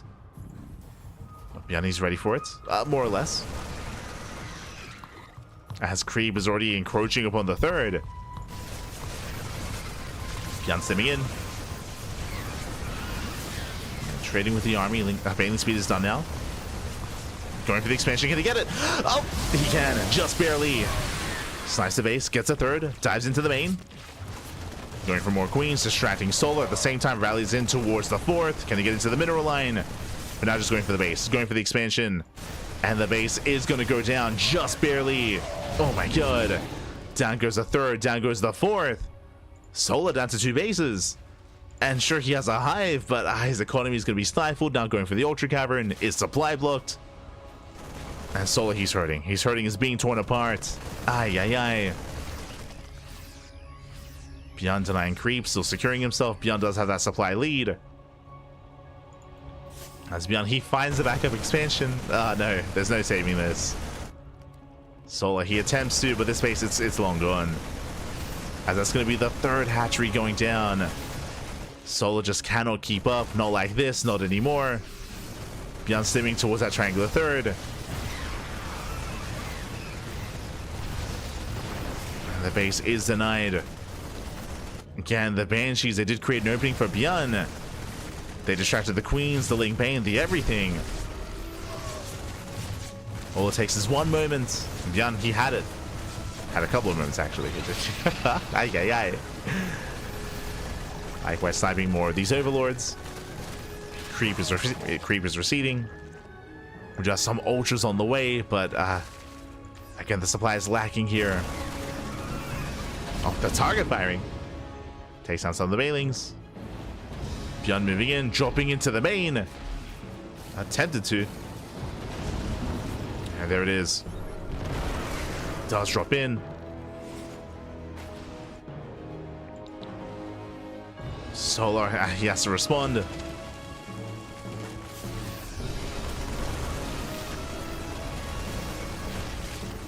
And he's building a small. Oh, he's trying. No, the Bailing. The Bailing traps the Ultra. Let him out. Let him free. Viper's able to dunk, and Solar, he will hold. He will hold. He will shut this down. Takes down the tanks. But these are still better trades for ByuN. Likewise, Sims right down mid, catching out more of these queens. Sieging very deep onto creep though. ByuN overextending. He should not be here. It does overextend. Has to get the hell out of here. Does pull away. Solar, he has some momentum. Does move out. Back at home. ByuN is secure. ByuN's still stimming in. He just keeps going in. Back. Keeps going in. As he drops into the main. Alas, this is where ultras can really excel, as there is no, there are limited marauders, there are no ghosts, but liberation has arrived and we have marauder production underway now for ByuN. He's now getting ready for the ultras, and Solar is still stuck on 3 bases, heavily oversaturated. And from here, ByuN, he's transitioning. He takes his gases. 1 gas now here at the 3rd. Double expanding. We have a 4th and 5th CC on the way. Denying another expansion. And ByuN is in the driver's seat. Solar, he needs time to regroup and to rebuild, but here on Ultra Love, ByuN, he doesn't give him any time at all. Sims in once again. Can he push into this? So for now, Kite's well enough. Yeah, he's fine. He's perfectly fine. Takes a couple of beans to the face. Not the best trades here by ByuN, but he will snipe those ultras. GG gets called, and ByuN will overwhelm. ByuN will take the series 2-0, advancing on to the grand finals. GG. GG, well played. ByuN, he will claim the series. He will advance on. My condolences to Solar. Again, Solar, he had a very hard time keeping up. I say that. Honestly, game one was really close. Game one was very close, with Solar able to, re-expand despite losing bases. He was buying time for his for his lurkers, and he was almost there. He almost got there. Did overextend one too many times though, and Solar was broken in game one. Here in game two was a little bit different. Solar, he was taking this more seriously. He was taking up into ultras, which is typically a secure way to deal with 8 Raxes, but he was torn apart. Specifically, the moment when the Banshees came in. When the Banshees did hit the northern bases, remember there were no spores, it did force a big reaction out of Solar. He didn't just react with his queens, he reacted with his entire ground army as well. He overreacted to the Banshees, and that created an opening, and that's when ByuN started snowballing out of control, sniping base after base, mineral line after mineral line. GG. GG, well played. ByuN, he will claim the series, and with that, we are hopping over to the American server, and we'll see where this leads. Oh, I mean, we know where this leads us. Up next, we have the grand finals, ByuN versus MaxPax. Let's go. It's going to be a Terran versus Protoss. It's going to be a best of 5.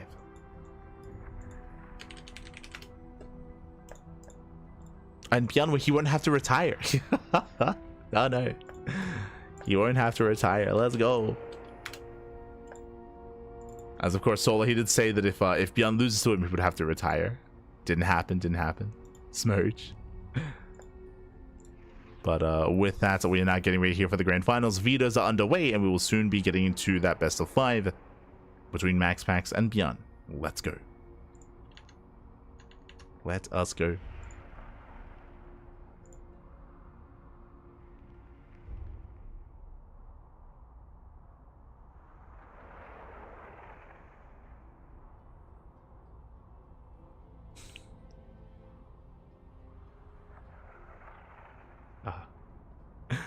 As we're going to be going on a short break. We're going to be going on a short break here. Vetoes are underway, so the players that need some time here to conduct their vetoes. Once they are done, the finals are upon us. So take this moment to get some snacks, get some food, get some water, drain your disruptors, massage your marines, and we'll be back soon with that best of 5. See you soon, Pat. See you soon.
And welcome back, everyone. Welcome back to the grand finals here of the WardiTV Monday number 33. It's been an intense back and forth so far here tonight.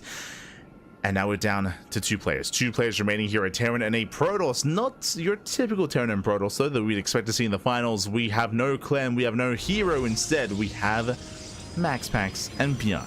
And let's go. Let's jump right on in. As spawning in the bottom left-hand corner of Amygdala, we have the Danish Protoss player, the Red Protoss, representing Storm Gaming. It is MaxPax.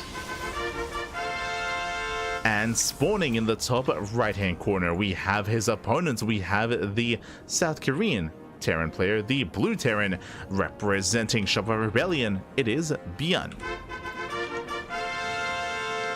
And if you're in the chat, predictions are open. Place your bets on who you think will claim the series. Best of luck in the chat as we jump into our best of 5 grand finals into our TVP. Let's go. Let us go. As we get into this, there is of course a bit of history between these two players, and I'm curious, quickly just double checking here, we have seen ByuN take down MaxPax at times, as he does open up with the initial eBay block, so cheeky move here by ByuN, but for the most part heavily in favor of MaxPax. This year MaxPax is what, 77% in favor of winning here, but it was not too long ago. It was in Pegasaur Monday number 26 where ByuN did bring MaxPax down in a best of 3. Of course, that is a shorter series, and it's also Pegasaur Monday, so that's typically when players are sleep deprived more than anything. Whether or not they're in their element in that moment, it's up to the players, I suppose, up to interpretation. I'm sure, I mean, they're both D-gens, so I'm sure they like it. That's what I'm getting at. They like it, puppy. They like it. But in general, MaxPax is coming as a heavy favorite. We'll see if ByuN can cause that upset. Likewise, I should also emphasize that most likely this is not the first, or I should say not the last we're going to be seeing of them here tonight, as of course we have the Monday Night Weeklies after this and the Big Star Monday thereafter. And I bring that up just because both ByuN and MaxPax are two of the players that do stay up and play in all 3 of those tournaments. Typically it's ByuN, MaxPax, Solar, Hero, Clem, Wayne, Geralt, Nickeract. The players that I just mentioned are usually the regulars that do pull all-nighters and play in all 3 tournaments. Oh boy. So this is going to be the beginning here of that night to remember. We'll see how often they do play. For now, Twilight Council open out of MaxPax. As the night is still young, this is all our first tournament of the day for these players. Likewise, going for a Rax expand.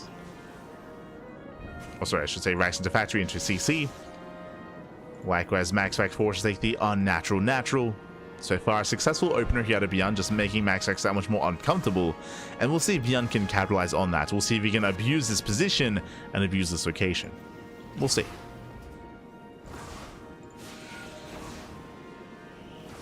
Hydration check, people. Drink him if you got him. If you don't got him, get him. There you go. Remember, hydrate all of your hydras. True.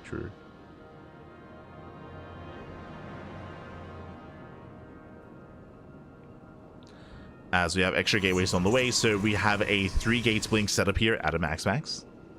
Getting up to 3 gate blink. Now, we've already featured MaxPax quite a bit tonight in Protoss vs Terran against Cure, and in said matchup, we did see some very safe builds. I think time and time again, both games actually, MaxPax, he did delays third base, going for a faster gases at the natural, going for a faster robo into Forge, on 2 bases into a later expansion. We'll see if MaxPax does that again. He's done it twice so far against Cure. Has yet to fully embrace that here against ByuN. Ooh, early immortal production though, very okay. Speaking of safe play, does go for the early immortal. ByuN, he does rally early on across the map. The Marines have arrived. Cyclone getting a lock on off. Shield battery in position. So far, not a single stalker goes down. So far, MaxPax, he's holding. MaxPax, he's holding on. He's taking his gases. The immortal's almost out. And ByuN, his aggression has failed. He will back off. This is quite committed here out of ByuN. Behind this, going back into his own tank production, getting his own 3-1-1 setup. Later, command center. And MaxPax holds. And again, on 2 bases, going for the Bay, going for Colossus. So very safe play here by MaxPax. Very safe. I mean, for good reason.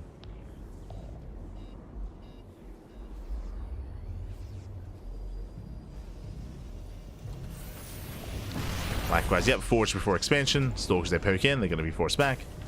MaxPax, he has no way to threaten the main base of ByuN. Again, we've seen this build time and time again from MaxPax. Just very safe play here, getting into the third base and building up towards a stronger mid-game with an earlier Colossus army. So MaxPax, he is getting there.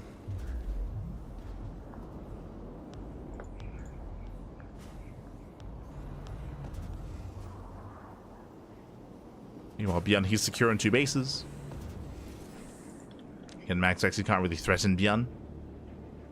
Stim is on the way, combat shields. Oh, sorry, Stim +1 into eventually combat shields. So ByuN is pinned back.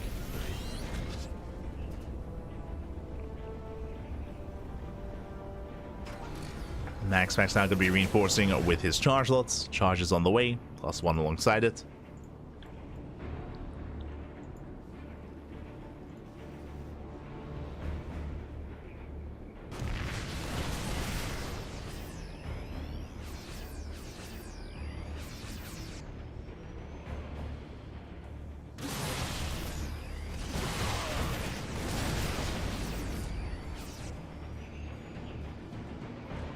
ByuN tries to break out. He scans at a time. Does see the first Colossus. Second Colossus halfway done.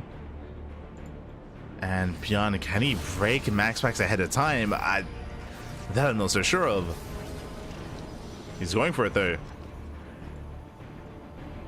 ByuN setting up on top of the high ground. Does set up.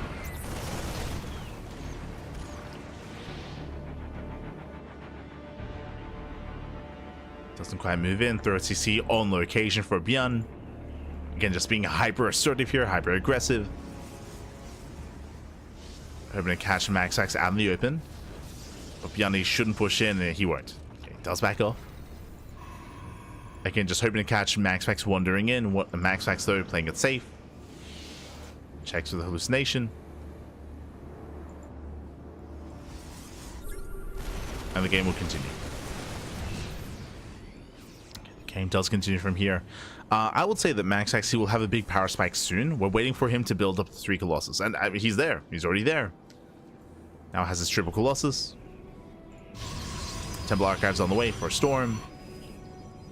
And now with 3 Colossus, MaxPax, he can start being active. He can start moving out. And he can start to potentially threaten the third base of ByuN. Waiting for the War Prism. 4th expansion on the way.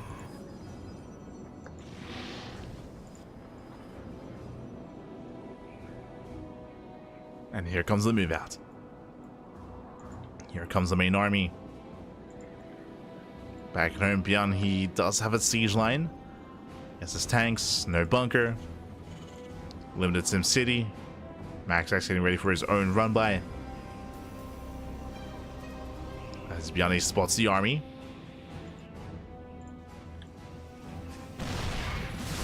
Does spot the army.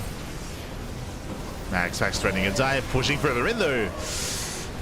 And this should just be a distraction. I say that first Colossus is under fire. MaxPax, he has to be careful. Now pulling away. There's that Zealot run by. At the same time, MaxPax distracted. Liberator does take down the Stalkers. Zealots run into the main army. ByuN, he's holding, he's defending. He's holding on. Does defend. We'll get 1 Colossus. Colossus goes down. Stims in, catching up more of the army. And MaxPax is bleeding out far too much. 3 probes go down. Stalkers, the run by does nothing. ByuN, he holds well. Does hold well. And ByuN has momentum. He's in a better position. Again, MaxPax, he did overextend.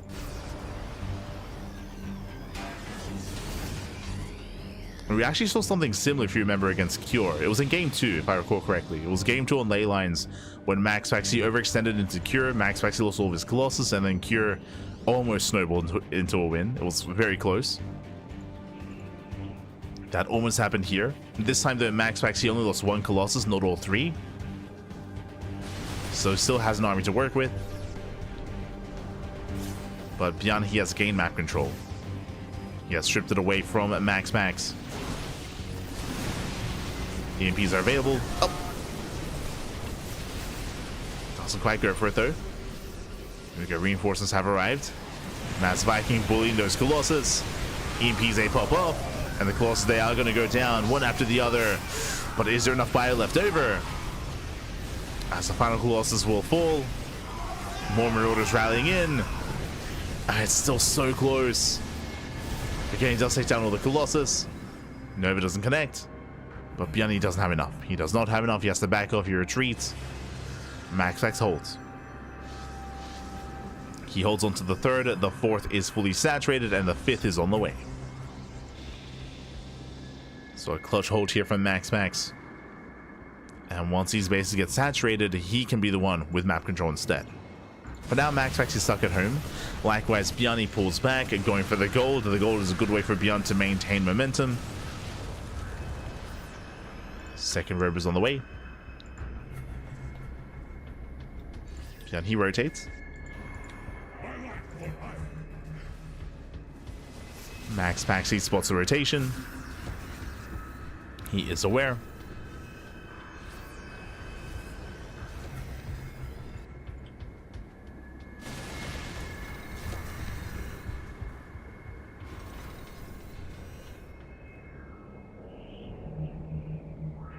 MaxX just getting in position. Likewise, setting up his own Zealot flank as well. ByuN spots the army, pulls away, getting to 2-2, building up his Raxes, taking advantage of the gold base, of course. Getting it saturated.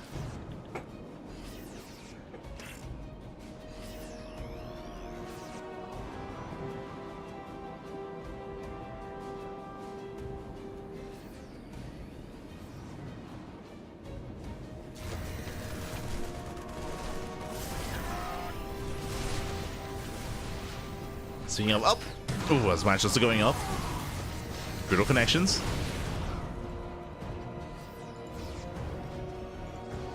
Two pop off, and both armies are maxing out. MaxX collapsing on this bio. Oh, at least trying to. Dives in, does get a ghost. Nice pick up here from MaxX, takes down the ghost, pulls away. Second starport's in production for Mass Viking production into eventually Liberators. ByuN is getting there. As he's only on 6 Vikings. And you can see how subtly the kind of tone has shifted here. MaxX now with map control, he denies mining at the gold. So I'll say, do dive on top of the ghost. Yeah, ghost gets surrounded, massive pickup. Nova goes off, zones the army away, and MaxX, he dominates this fight. Vikings, they get one Colossus, but they all go down, and ByuN's in trouble here. ByuN losing every Viking and losing most of his ghosts. Base is denied, and MaxX is remaxing. He's just remaxing instantly here. Again, I'm afraid to look. That was how many? 10. That was, yeah, that was 10 ghosts going down.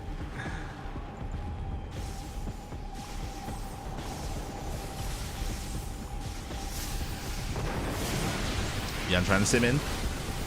Gets off 2 EMPs. EMPs on the Stalkers, but on nothing else. Nova goes off. Mainly zones. Yeah, zones the army away. Another Nova will connect. Oof. On the Marauders. And he's done it. MaxX, he is done. He is broken. ByuN. GG gets called, and MaxX, he will take game number 1. Whew. GG. GG, well played. MaxX, he will take a lead in the series. Again, it was a very tense, very brutal moment here. It was a back and forth, I should say, initially, but both armies maxed out, and ByuN, he got caught with his pants down in the center of the map. It did happen slightly off screen towards the top left, so I do apologize for not really focusing the camera on that. But basically, ByuN, his ghost got caught. His ghost, they got surrounded by a flanking group of Zealots and Colossus, and once those ghosts got surrounded, that was game. That was game then and there. The army just crumbled before MaxX. That was just before MaxX took over the gold mineral line. That's what it led into. And from there, ByuN just could not keep up. As he lost his army and he lost his economy. Just everything just caught fire towards the end. All at the same time. GG. GG, well played. With that, MaxPax, he does take the first game, and we'll see if he can extend this lead or if ByuN can recover. The hair's the hair was getting rowdy, Pop. It's getting rowdy. Oh no.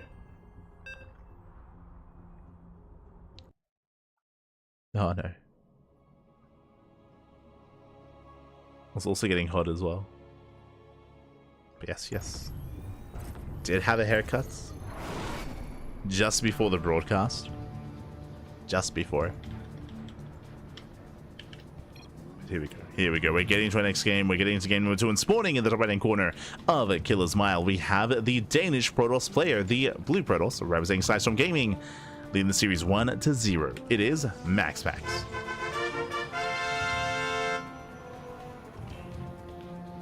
And spawning in the bottom left hand corner, we have the South Korean Terran player, the Red Terran, representing Shopify Rebellion, down in the series. We'll see if he can bounce back. We'll see if he can make a series out of this. It is ByuN. A little bit old growth forest before that. I mean, it wasn't bad. Like I think I've grown my hair out longer than that before, but it was just getting a little bit too much. Especially because of the amount of hours that we cast, like with the headset as well. Like the hedge heats up, you know. Got to keep it fresh. Gotta maintain myself. You know, be well groomed. Look after yourself, Happy. Look after yourself. Here we go. Here we go. We go for the other eBay block. This time there's a pylon on the low ground. We spoke about this game. Was it game 2 of MaxPax versus Cure, where Cure, he attempted the eBay block, but this time MaxPax, instead of the high ground setup here on top of the Reaper Cliff, he has the low ground pylon, so an earlier scout and a quicker response. Last game, MaxPax was forced to take the unnatural natural. This time he shuts this down, and MaxPax can freely expand. And there it is, the natural on location. So the natural here by MaxPax. Again, a very fortunate opening for him. The downside, of course, is that he has no SimCity to wall off the top of the entrance to the main base. And behind this, ByuN going for his racks into Command Center, economic opener out of ByuN. Let's go. The game will continue. I would say MaxPax in a better position. I understand the hair being too hot all too well. Yeah, for sure. For sure, Pappy, for sure.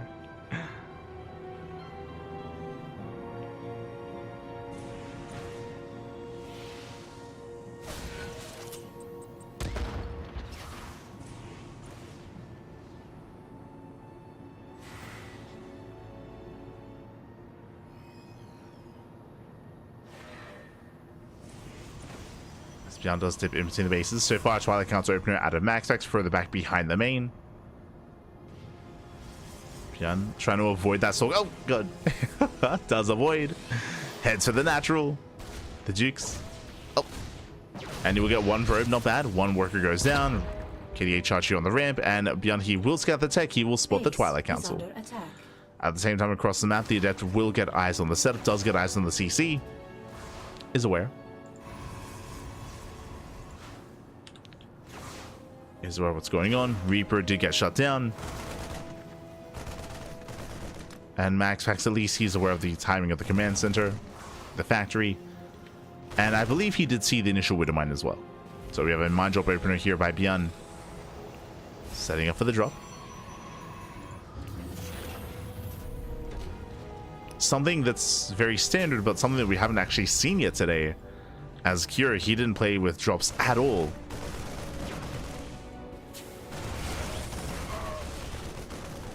Now ByuN catching at the Adept, not bad. Setting up for his mine drop. Widow Mines get sent out. MaxPax kiting back. Behind this, I believe, on a 3-gate setup. Okay, there we go. 2 gates in the main, 1 gate at the natural, so 3-gate blink out of MaxPax. Again, he has gone 3-gate blink every game so far in this broadcast of TVPs. And he's usually gone for faster gases as well. Like time and time again, it's just been the 3-gate blink into Robo, into Bay, into Forge before expanding. I mean, it's been working. It's just really safe. A very safe play here at a max. There it is. Gases are on the way. This screams ByuN Forge before the 3rd expansion.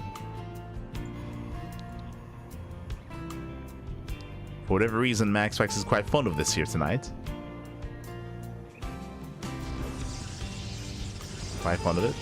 As I mentioned, yep, there's the Bay, there's the Forge, then it's expansion time. So, same build of 4 games in a row.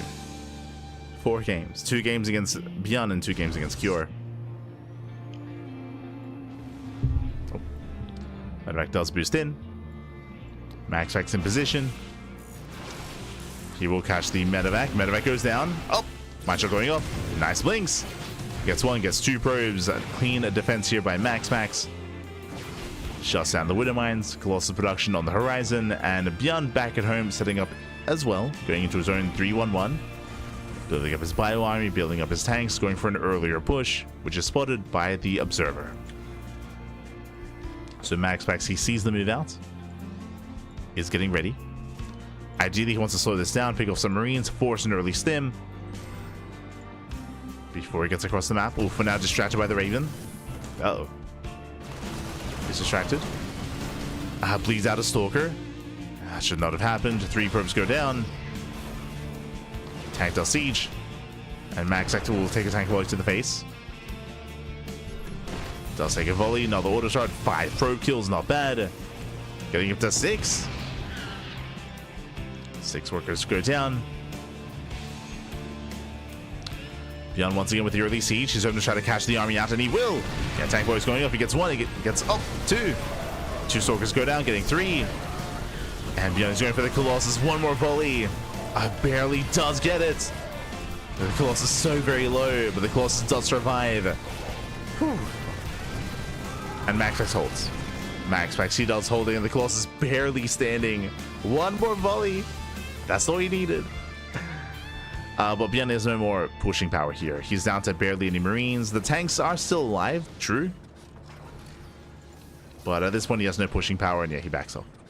He backs off, he retreats. At least he does retain the tanks, and he can always use them later on. Could have been worse. Max does catch some more reinforcements. ByuN getting his 3rd CC on location.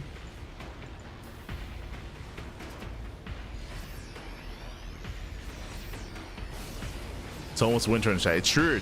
It is. We're getting there.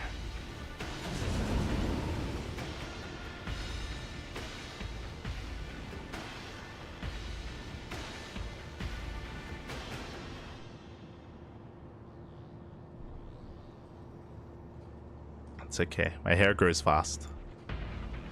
I'll get it back in time. Don't worry.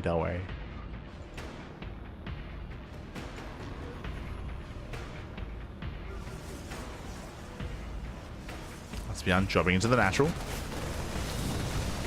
It does drop in. Max not quite in position. Oh, going for the Forge. And it looks like he will barely deny +1. Massive pickup. +1 is denied. Up. And the drop stay will barely escape. To get away. Some of the bio army does go down. Max actually does hold. Oh, catching out one of the Medevacs, catching out both Medevacs, but for a price. Bleeding out a lot of Stalkers, expensive losses here for Max. Behind this, claiming his 4th base. Do you have a back and forth?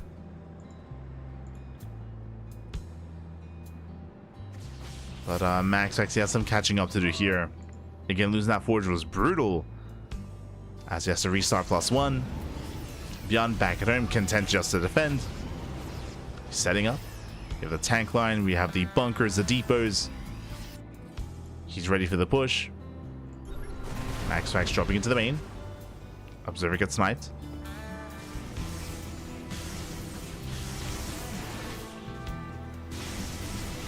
So it gets sniped. Really, this is just a distraction. Max does keep the attention here at the 3rd, and he does get into the main. Slips in, going for the mineral line. But ByuN, he's in position. He will defend. Max rotating over towards the natural. And he does potentially get a gas geyser. Oof. Not much more than that, though. Yeah, 2 SCVs. Just 2 SCVs. Pulls away. Building on more Colossus. And likewise, ByuN building on more Vikings. Yeah, Vikings are amassing. Ghost Academy is on the way. Wouldn't really expect ByuN to move out without Ghosts. Likewise, MaxVax just poking wherever he can. Still building up. Getting it to proper 4-base saturation. Storm is on the way. Second starport for ByuN. Both players just gearing up towards the mid-game. Second starport is going to be for more Vikings and eventually into Liberators. Likewise, as we head towards a higher Viking count, that's when Storm becomes that much more important. As MaxVax, he attempts to diversify his splash damage. He doesn't want to rely purely on those Colossus. He needs Storm, and likewise Disruptors as well. ByuN being active. Gets spotted.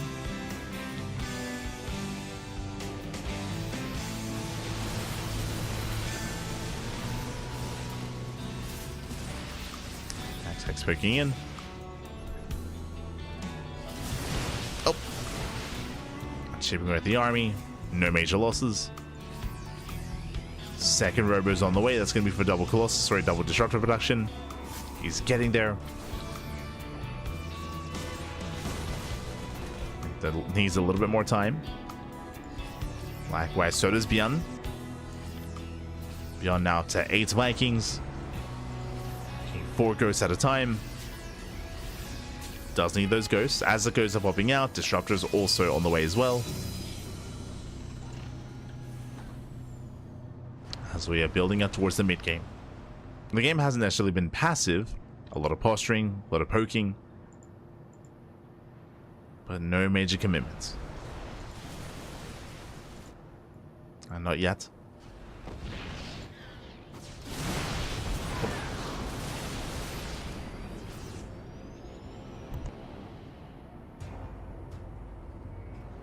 Fusion Core is on the way. That is going to be for Liberator range. Unfortunately not for BCs, at least not yet.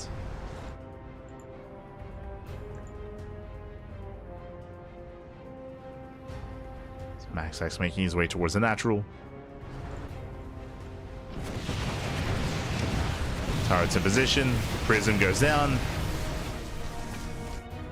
MaxVax pushing throughout the left-hand side. Oh, doesn't break through.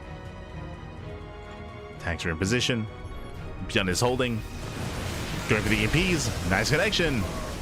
And with that, the first Colossus does go down. Zealous melt. Storm will zone away, but that's going to be 2 Colossus falling. Another Storm of the Ghosts. The Ghosts are exposed. Yeah, the Ghosts are the first to go down. The Ghosts and the Vikings, but they do their job. Yeah, Max actually gets caught. He plummets in supply. Everything gets caught out. Escaping with only 4 Stalkers. The High Templar, the Archons, the Colossus. Everything went down. And here comes ByuN. ByuN is moving. Oh my god. ByuN is moving in. We'll take a Storm to the face. Nice snipes. Nice snipe on the High Templar. Another Storm does zone. MaxVax just buying time for Disruptors. But upon losing that army, he does have an instance of Liberators. As Liberation range is on the way. Likewise, does take down 1 High Templar. Base is under threat. Disruptors have arrived. First Nova goes up. Raising the army. Clips all those Marauders. Flanking Storm coming in. Not bad. Oh! Oh no, guys. Max actually pulls away. And pulls away at the wrong moment. No major connection. Likewise collapsing in. Up! And he will barely not connect, but the Storms will. Yeah, Storms time and time again, they shut down the ByuN. It's not the Disruptors, it's the High Templar instead. Yeah, clips one of those ghosts. And Max actually is holding. He's holding on. Still doesn't have the best answer to these Liberators, but he has an answer. Just blinking forward. Going for the dive. Nova goes off. Brutal connection. And ByuN, he's being broken. Again, the army blinks past, takes down the Liberators, and MaxX holds. Whew, he does hold on, he does maintain the army, he does maintain the economy, more importantly. And ByuN has to retreat. Has to pull away. Building up more Liberators. MaxX, he has no Skytoss set up yet. Just purely a ground army. MaxX this time he does go for the tank. Tank goes down. Sensor tower as well. Ooh. Some of these snipes are brutal. Catching at the army.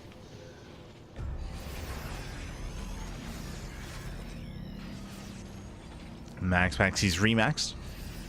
He's maxed out once again. Piling out more Colossus. He's on 4. Still not the best answer here for these Liberators. Still not ideal. He's working on it.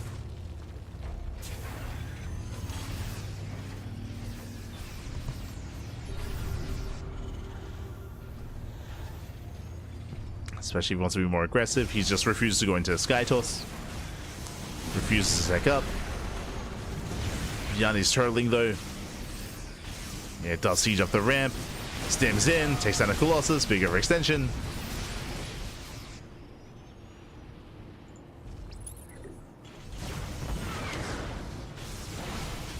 The MaxX, he rotates, still laying siege upon that mineral line. The Raider's not quite there yet.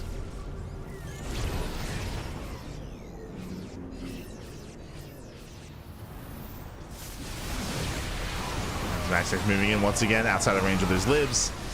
Takes down some of those ghosts.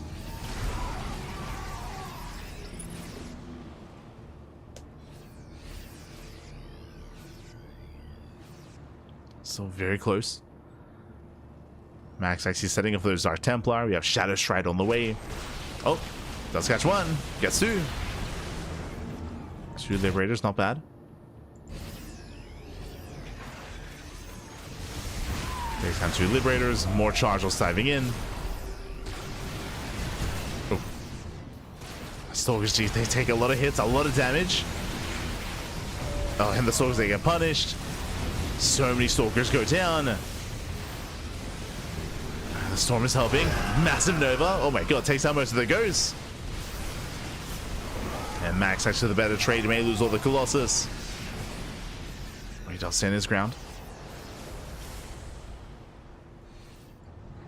It does maintain this position. We have 2 more Colossus on the way. He's still committing. He's still refusing to take up into Skytoss. Just committed to the ground. He's afraid of heights, Batty. I don't blame him. No Skytoss. Does rotate. Gets one of those libs. Gets one of those Liberators. We have 4 more Liberators on the way.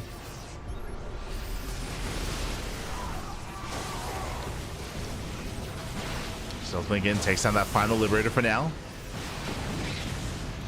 Take down 1, but 3 more rise up to take its place. Still moving in.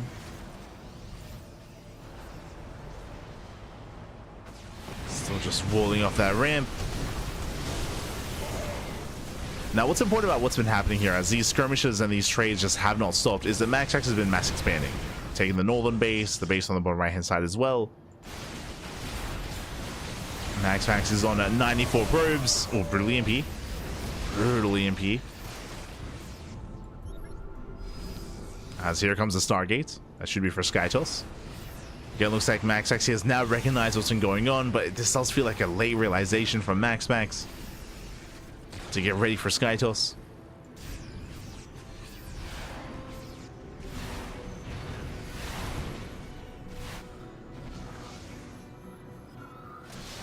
Brutal miss rally. Oh, liberation range, looking dominant.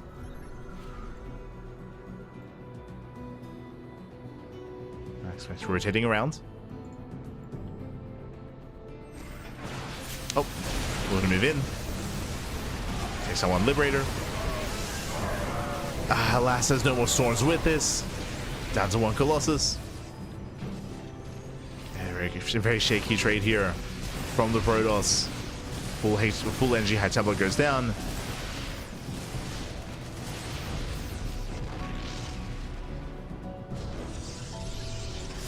Next moving in. Bouncing on some of those ghosts. Ghosts going to be going down, and more Zealots coming in to reinforce. Another Nova does not quite connect. Max actually is claiming these fights. Yeah, much more efficient. Catching out Liberators, catching out Ghosts.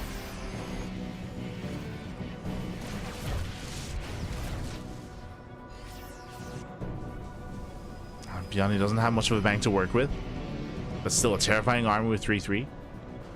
Terrifying.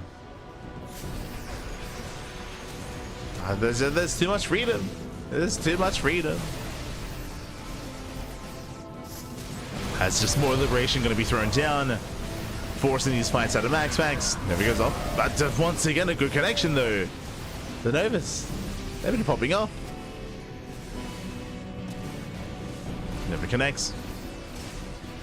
Max maintaining the center of the map. Despite that, still losing workers.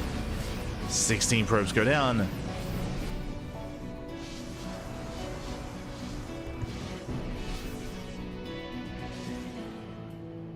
That is brutal damage.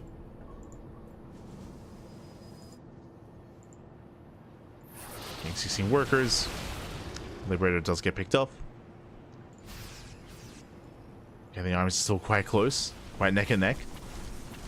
Soon though, ByuN is going to hit critical mass of Liberators. He's got how many already? 9 Liberators. That's a lot of liberation. There's still no Tempest. As ByuN, he can finally be active on the map. Going for top left. Max coming in from behind. Hoping to catch up the army.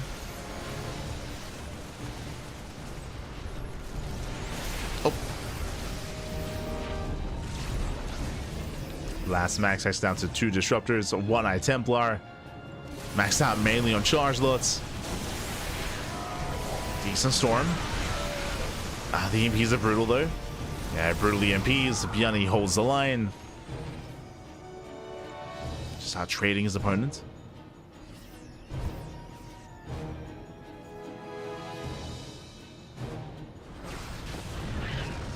He has been out trading.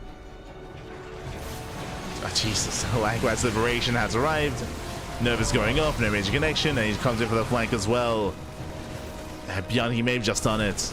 There's just no splash damage. I mean, what is there? There's no Colossus. I say that. 1 Colossus coming in. Storm coming in as well. Nice connection. Very nice. Zones away the army. Do we have any more storms, though? Zealots are filing in. Still a very tense fight. Another Colossus goes down.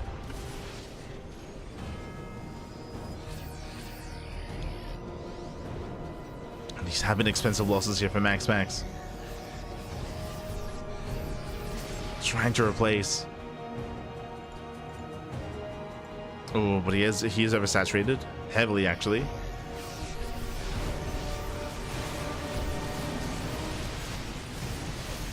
Yeah, likewise, ByuN moving in. Takes over the base.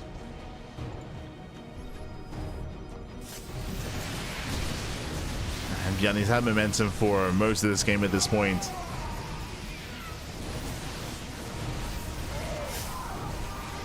Max actually still pull off a miracle with some of these surrounds, but he's fighting head on.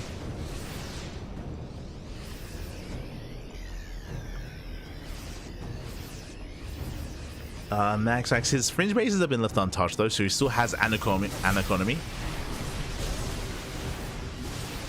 He can still remax despite losing so many Colossus. Yeah, Colossi go down, GG gets called, and with that Max he has been broken, and ByuN will tab the series 1-1. GG. Very intense back and forth, and honestly, almost non-stop action there. Nothing too major, but we were just, again, MaxX was just trying to trade, trying to pick up whatever he could. But as we saw, as the Liberator count got higher and higher, his army just became worse and worse. Ideally, once there's critical mass Liberators, you do want to go into Skytoss, into Tempest production. That is the ideal, but we saw that we never really got there. There was a Stargate towards the end, and I believe like +1 air attack as well, but it was too little too late. The damage had been done at that point, and with that, we're going into game number 3. We have a back and forth, we have a series. We'll see how this story ends. Let's go. See how this story ends. As a game 3 is going to be on Sandworm. Here we go.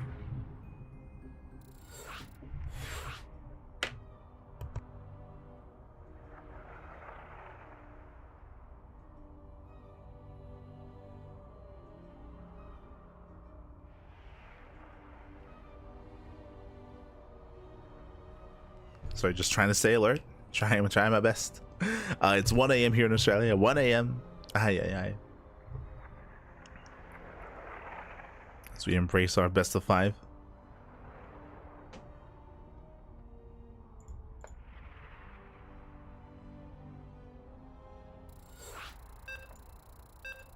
And again, we'll be up later on this morning for Pigastore Monday as well. We'll get there. We'll get there. Don't you worry.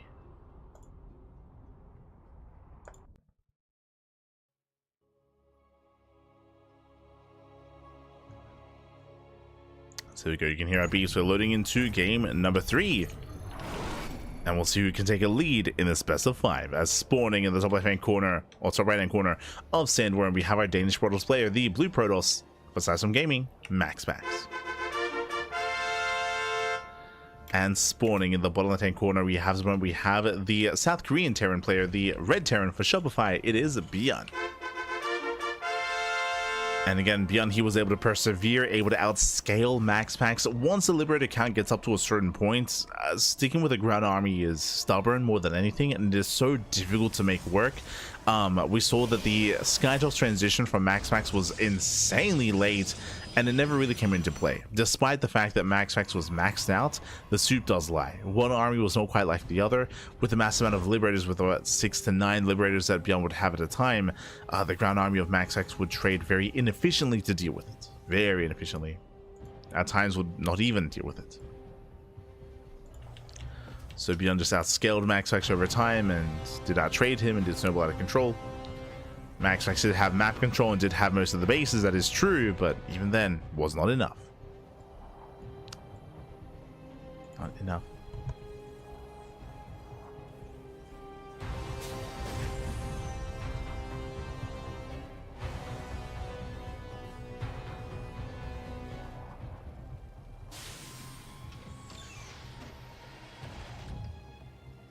But we'll see. We'll see how our players do adjust coming into game number 3. Max has gone for the same build every single game so far. 4 games in a row. What has he gone for? He's gone for a initial Twilight Council opener. Twilight Council 3-gate blink. 3-gate blink into Gases at the Natural, into Forge, into Robotics Bay, into Colossus production before the 3rd base. We've seen that every game so far in tonight's PVTs from Max. We'll see if that trend continues coming into Sandworm. As ByuN does open up economically, going for a Rax Expand into a delayed factory. But really, our eyes are going to be on Max.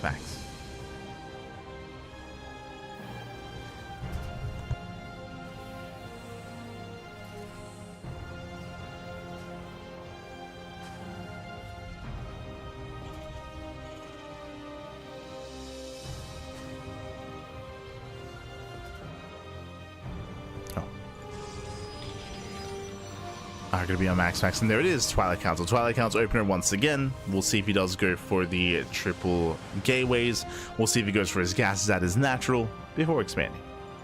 Likewise, ByuN going for a hidden second Rax. Now, this is a second Rax before Starport. We do expect a third Rax before Starport as well. If we do see a third Rax, this should be a 2-base all-in, or at least the beginning of something more committed like a 2-base all-in. Hallucination Scout comes in and he does confirm that second Rax. So big tell already. This could turn into a 2-1-1, into a Starport, or we could see that faster third Rax. So we'll see how committed, how all-in ByuN is going to be. What this build entails is just really early stim, really early investment into the upgrades for the Bio Army, and of course additional Marines as well. For a stronger, earlier push.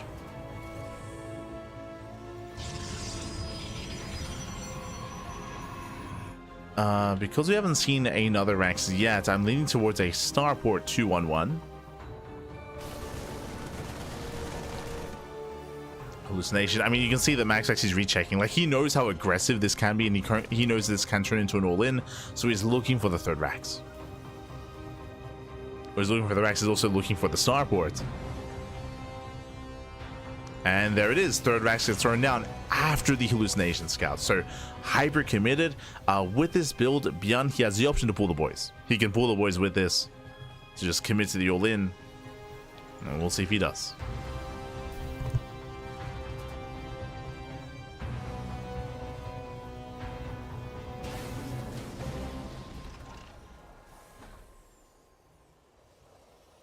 As ByuN throws down that first eBay for +1. This tells us that ByuN is thinking about a later game state with upgrades. Otherwise, could just be thinking getting ready for DTs, for Dark Templar.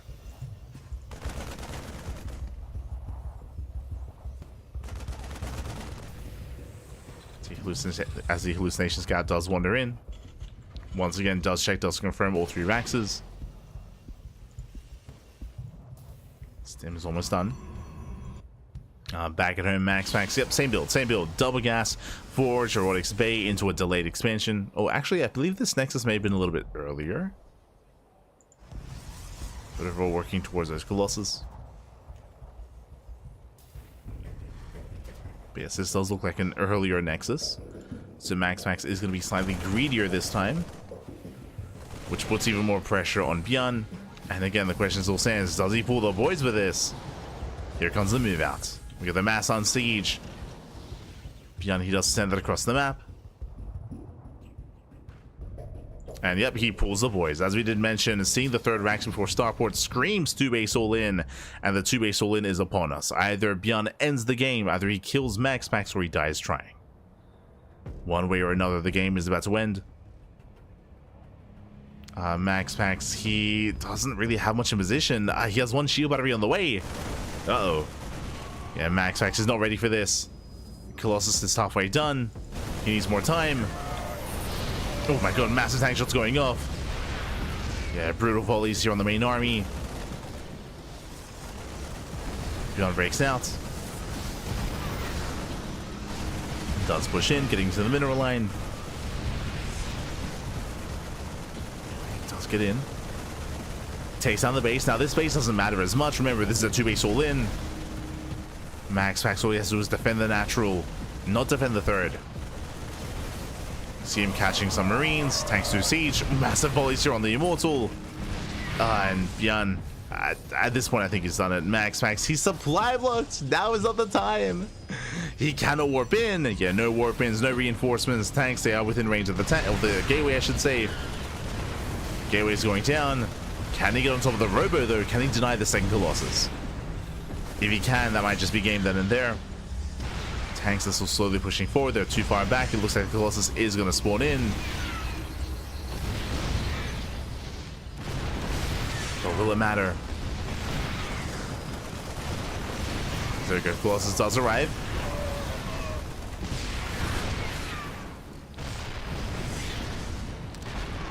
Setting up more siege lines. Slow and methodical play. Boys are being pulled. Yeah, boys being pulled in. Tank shot's going to be going off on the Colossus. He gets 1, he gets 2, he's done it. Yeah, ByuN, he has done it. He has broken the main army, he has broken the back of Max. He saw everything time and time again with hallucinations, but he did not take it seriously enough.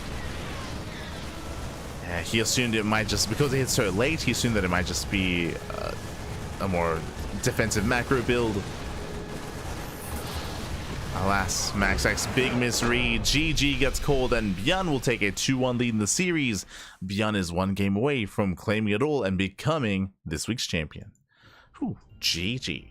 GG, well played. And again, MaxX, he did see the initial second racks. He saw the third racks as well, all before Starport. He did see everything he needed to confirm that it was going to be an all-in. Despite that, MaxX just being a little bit too greedy there. Alas, he was, of course, focusing on teching, focusing on the next step. He was missing warpins. He did not have any shield battery set up at the third base either. Just far too much greed out of MaxX. And with that, ByuN will take a lead. And now we're getting ready for our next game. And we'll see if MaxX can force the ace match or if ByuN will end it here and now. Let's go. Let's go. Combat shield. Now where we're going, we don't need no shields, Pappy. We don't need no shields. They're weighing us down. And here we go, spawning in the bottom left-hand corner of El Dorado. We have the Danish Protoss player. We have the blue Protoss representing Sidestorm Gaming down in the series. We'll see if he can force that ace match. It is MaxX. And spawning in the bottom right hand corner, we have the South Korean Terran player, the red Terran leading the series 2-1. It is ByuN. ByuN needs one more game here to claim the series. Again, MaxX, he did have an alteration last game when it came to his build. If you remember, last game for the first time in today's broadcast, MaxX, he did go for a faster third Nexus before the Bay and before taking up too hard. So MaxX, he was actually being greedier than normal. He was being greedier than normal in the last game, so that also didn't help when it came to the initial base defense. He was overwhelmed even then, even harder as a result. But we'll see if MaxX can bring us back. I think we all believe he can force the ace match, but will he? Is a better question. I mean, Pappy ByuN is back. Let's go. What do you mean? You know, it was a sign of things to come. ByuN, he was actually this week's Sparkling Tuna Cup champion. True. Did win this week's Tuna Cup.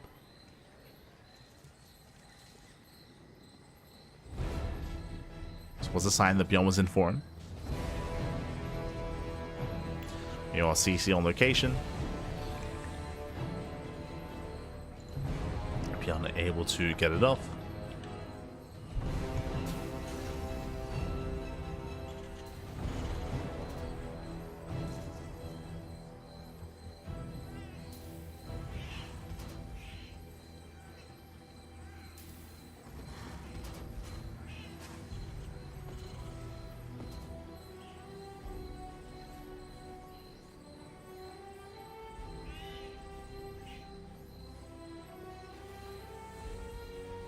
Don't forget to stretch. Don't forget to stretch.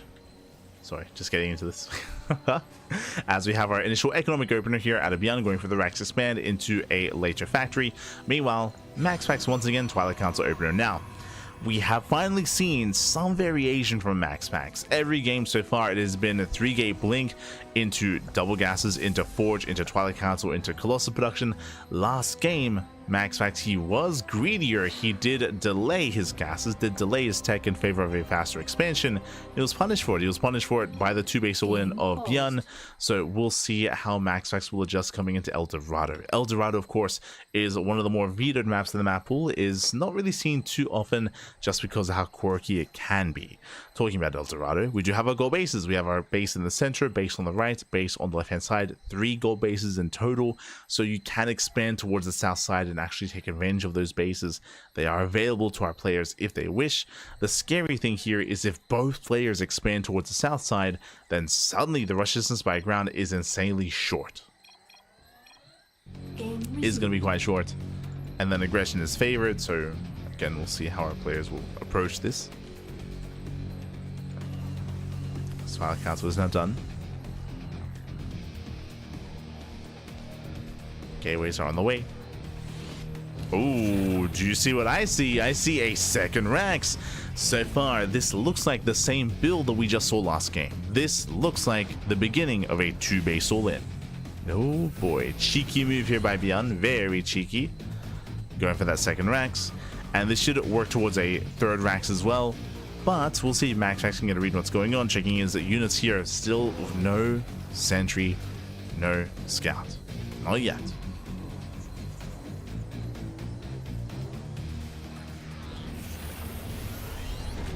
Not setting up.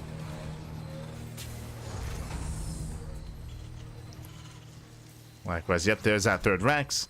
So just like the last game, we can pull the boys. With this stim timing, the boys, they may be pulled. Uh-oh. MaxFax, he's cutting corners. Similar to the last game, that is a third Nexus. That is a third Nexus before the gases, and a third Nexus before the Colossus, before the Forge, before +1, before the Bay. Okay, so 2 games in a row, MaxFax is being greedier, and 2 games in a row, ByuN is being hyper aggressive. Borderline all in, if not just straight up 2-base all in. Again, this screams 2-base all in. And MaxFax is being greedy. Unfortunately, this time there's no scouting. Right, like last game at least, MaxFax, he was non-stop hallucination scouting with oracles or with phoenixes, with whatever he was hallucinating. Here, none of the sorts. He has avoided any kind of sentry-based opener, which is surprising considering the NG overcharge. So 0 sentries, 0 scouting. MaxFax has no idea what's happening. He saw the initial opener. That's all he's seen. Focus fanning out. Oh, Observer gets caught before the scouts. Nice catch here by ByuN. The Observer didn't see anything. And that could be a bit of a tell here. Charge on the way. Getting into the Forge, getting into +1.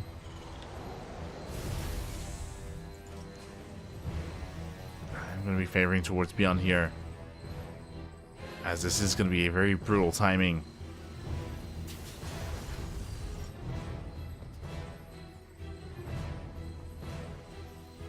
Just holding off, just waiting for those upgrades. Now, at least MaxFax is right outside. So the goal here for MaxFax should be to slow down the all-in. To slow it down, to pick up some Marines, some Marauders, a Medevac maybe, even a tank.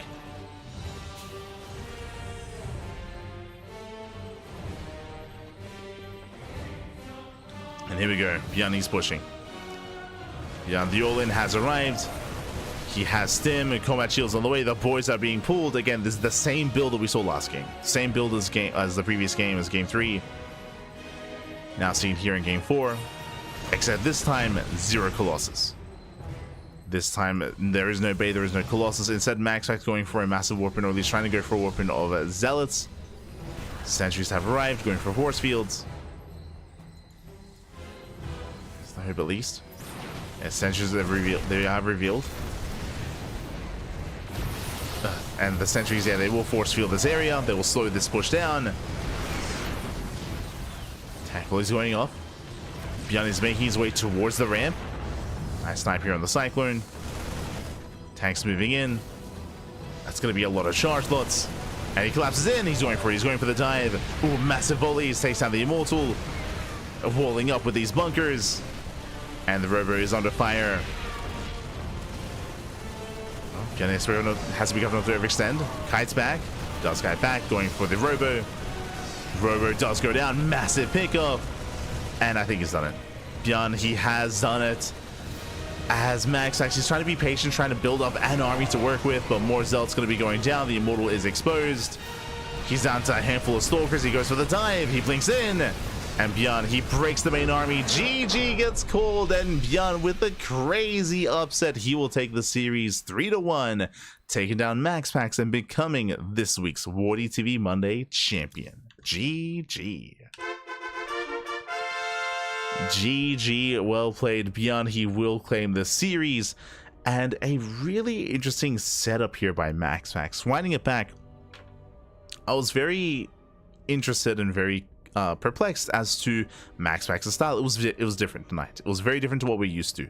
I was emphasizing time and time again for the majority of tonight's broadcast, and with some success, to be fair, MaxPax was being very safe. He was being very safe for the majority of the broadcast.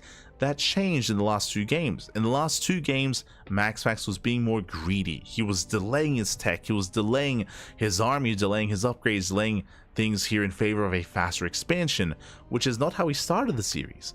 And both times it's happened, it happened to coincide with ByuN all-inning. ByuN, he all-in 2 games in a row, and both games MaxPax was being greedy. Both games, MaxPax, he was cutting corners, he was being greedy, he was also skipping warpins early on, he wasn't being too assertive with his 3-gate blink.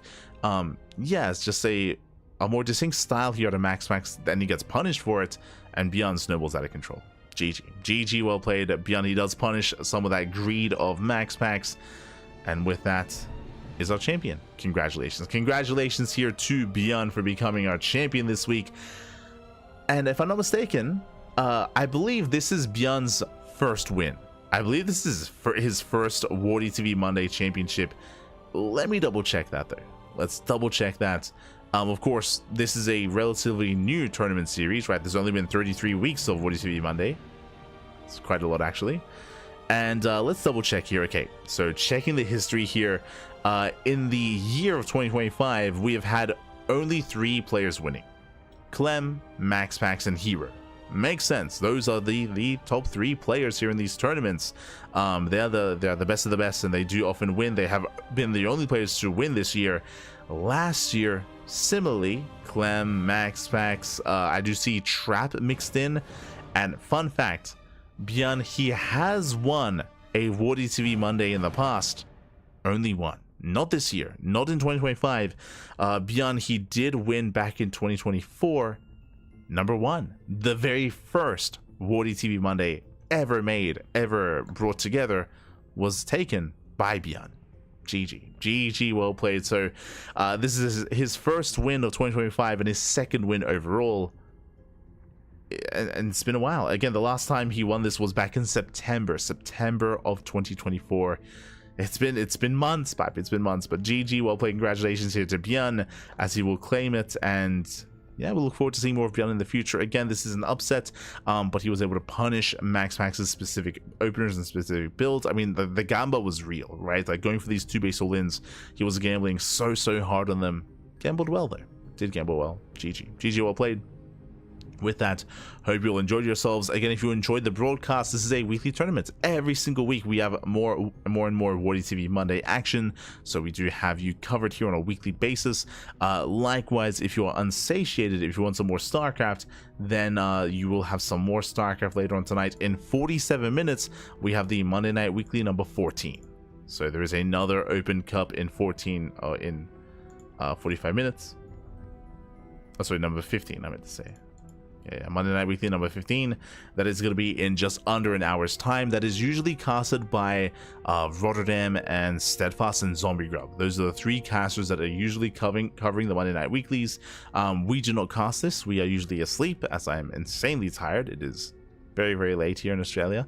I'm going to be live instead in 9 hours. In 9 hours time, we're going to be live here on the channel with the Pigasaur Monday. So back to back, it goes WardiTV Monday. Sorry, I guess technically it starts with Sparkling Tuna Cup, then the next day into WardiTV Monday, into the Monday Night Weekly, into Pigasaur Monday. So we will be there to cover some of the more North American StarCrafts. Of course, Europeans and Koreans alike do typically take part, but we're going to be all over that in 9 hours time.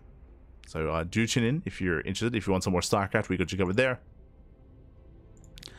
As we catch up on our schedule here. Oh, that was last night's raffle. One moment. There we go. So you can see our schedule here. Again, our next broadcast is going to be tomorrow morning with Pigasaur Monday. We have StarCraft Evolution League on Wednesday. We have the Enki Pro Series, Kung Fu Cup. We might adjust some of these broadcasts just because we have, of course, the Brazilian StarCraft 2 circuit over the weekend, Hatchery Cup as well, Sparkling Tuna Cup. There's a lot of content, a lot of StarCraft over the next week of play. But as you can see, we have some days, some evenings off. Not Saturday, as you can see. Midnight is when Hatchery Cup is taking place. That's after KSL. But specifically Tuesday and Wednesday, we have those afternoons off. I'll be honest, I'm a little bit overworked. I'm a little bit fatigued. Usually we've been having half a day off per week. This week, 2 half days off. A day, almost a day off. There, let's go, baby, let's go. So Tuesday and Wednesday evenings. I mean, I say that I'm probably going to be streaming and laddering regardless, as we are getting ready for the Big Rain Bouts show match. So I'm probably going to be laddering regardless, but no tournament broadcasts. I say that there's just so much going on. We just had the GSL qualifiers over the weekend, and we will be casting that most likely next week. As you can see, our schedule is full at the moment. Unless we move some things around, we could try to have a GSL cast maybe on Friday or maybe on Thursday. But at the same time, we do have to catch up on Kung Fu Cup and the Yankee Pro Series as well. So there's a lot going on. There's a lot going on. Most likely next week we'll catch up on those qualifiers. We'll catch up.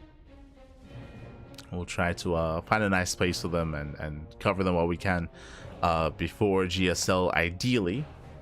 Otherwise, hope you all enjoyed yourselves. Hope you all had a great time. Hope you all had a great time here. And again, congratulations to ByuN. And again, our next broadcast is going to be tomorrow morning in 9 hours time. Make sure you're a part of that. Otherwise, if you cannot watch something live and if you want to tune into the VODs, then check us out over on YouTube. Exclamation mark socials in the chat, and you will get a link to our YouTube channel. Again, we do upload on a daily basis. There's plenty of content on YouTube, plenty of VOD action to indulge in. So do check it out. Do support us on YouTube if you wish. Otherwise, you can also support us via Patreon. Exclamation mark Patreon in the chat. Our Patreon does fund our tournaments. It funds our weeklies and our monthly tournaments on a regular basis. So you can help support us via Patreon if you wish. 100% of the money goes towards the players and towards the scene and towards StarCraft. So it all goes towards the players. One day, though, I think the next goal, not this goal, but the next goal would be for paying admins and casters for casting. So we can get there eventually. For now, though, it all goes towards the prize pool, all goes towards the players. Otherwise, thanks for watching. Thanks for tuning in. I will see you guys tomorrow for some more StarCraft action. Otherwise, stick around. We're going to be giving another StarCraft streamer a raid who is live at the moment. Who is live? I know that Pig is still covering the Pigsty Festival. Let's have a look here. Who else is streaming? Malzy's playing Dota. I see Tap Tap Brood War. We'll find something. Oh, God damn, Rainery's in the Rift. Always in the Rift, pappy. Shaking my head. Roddy's playing Battle Aces. We could raid Roddy. Could raid him.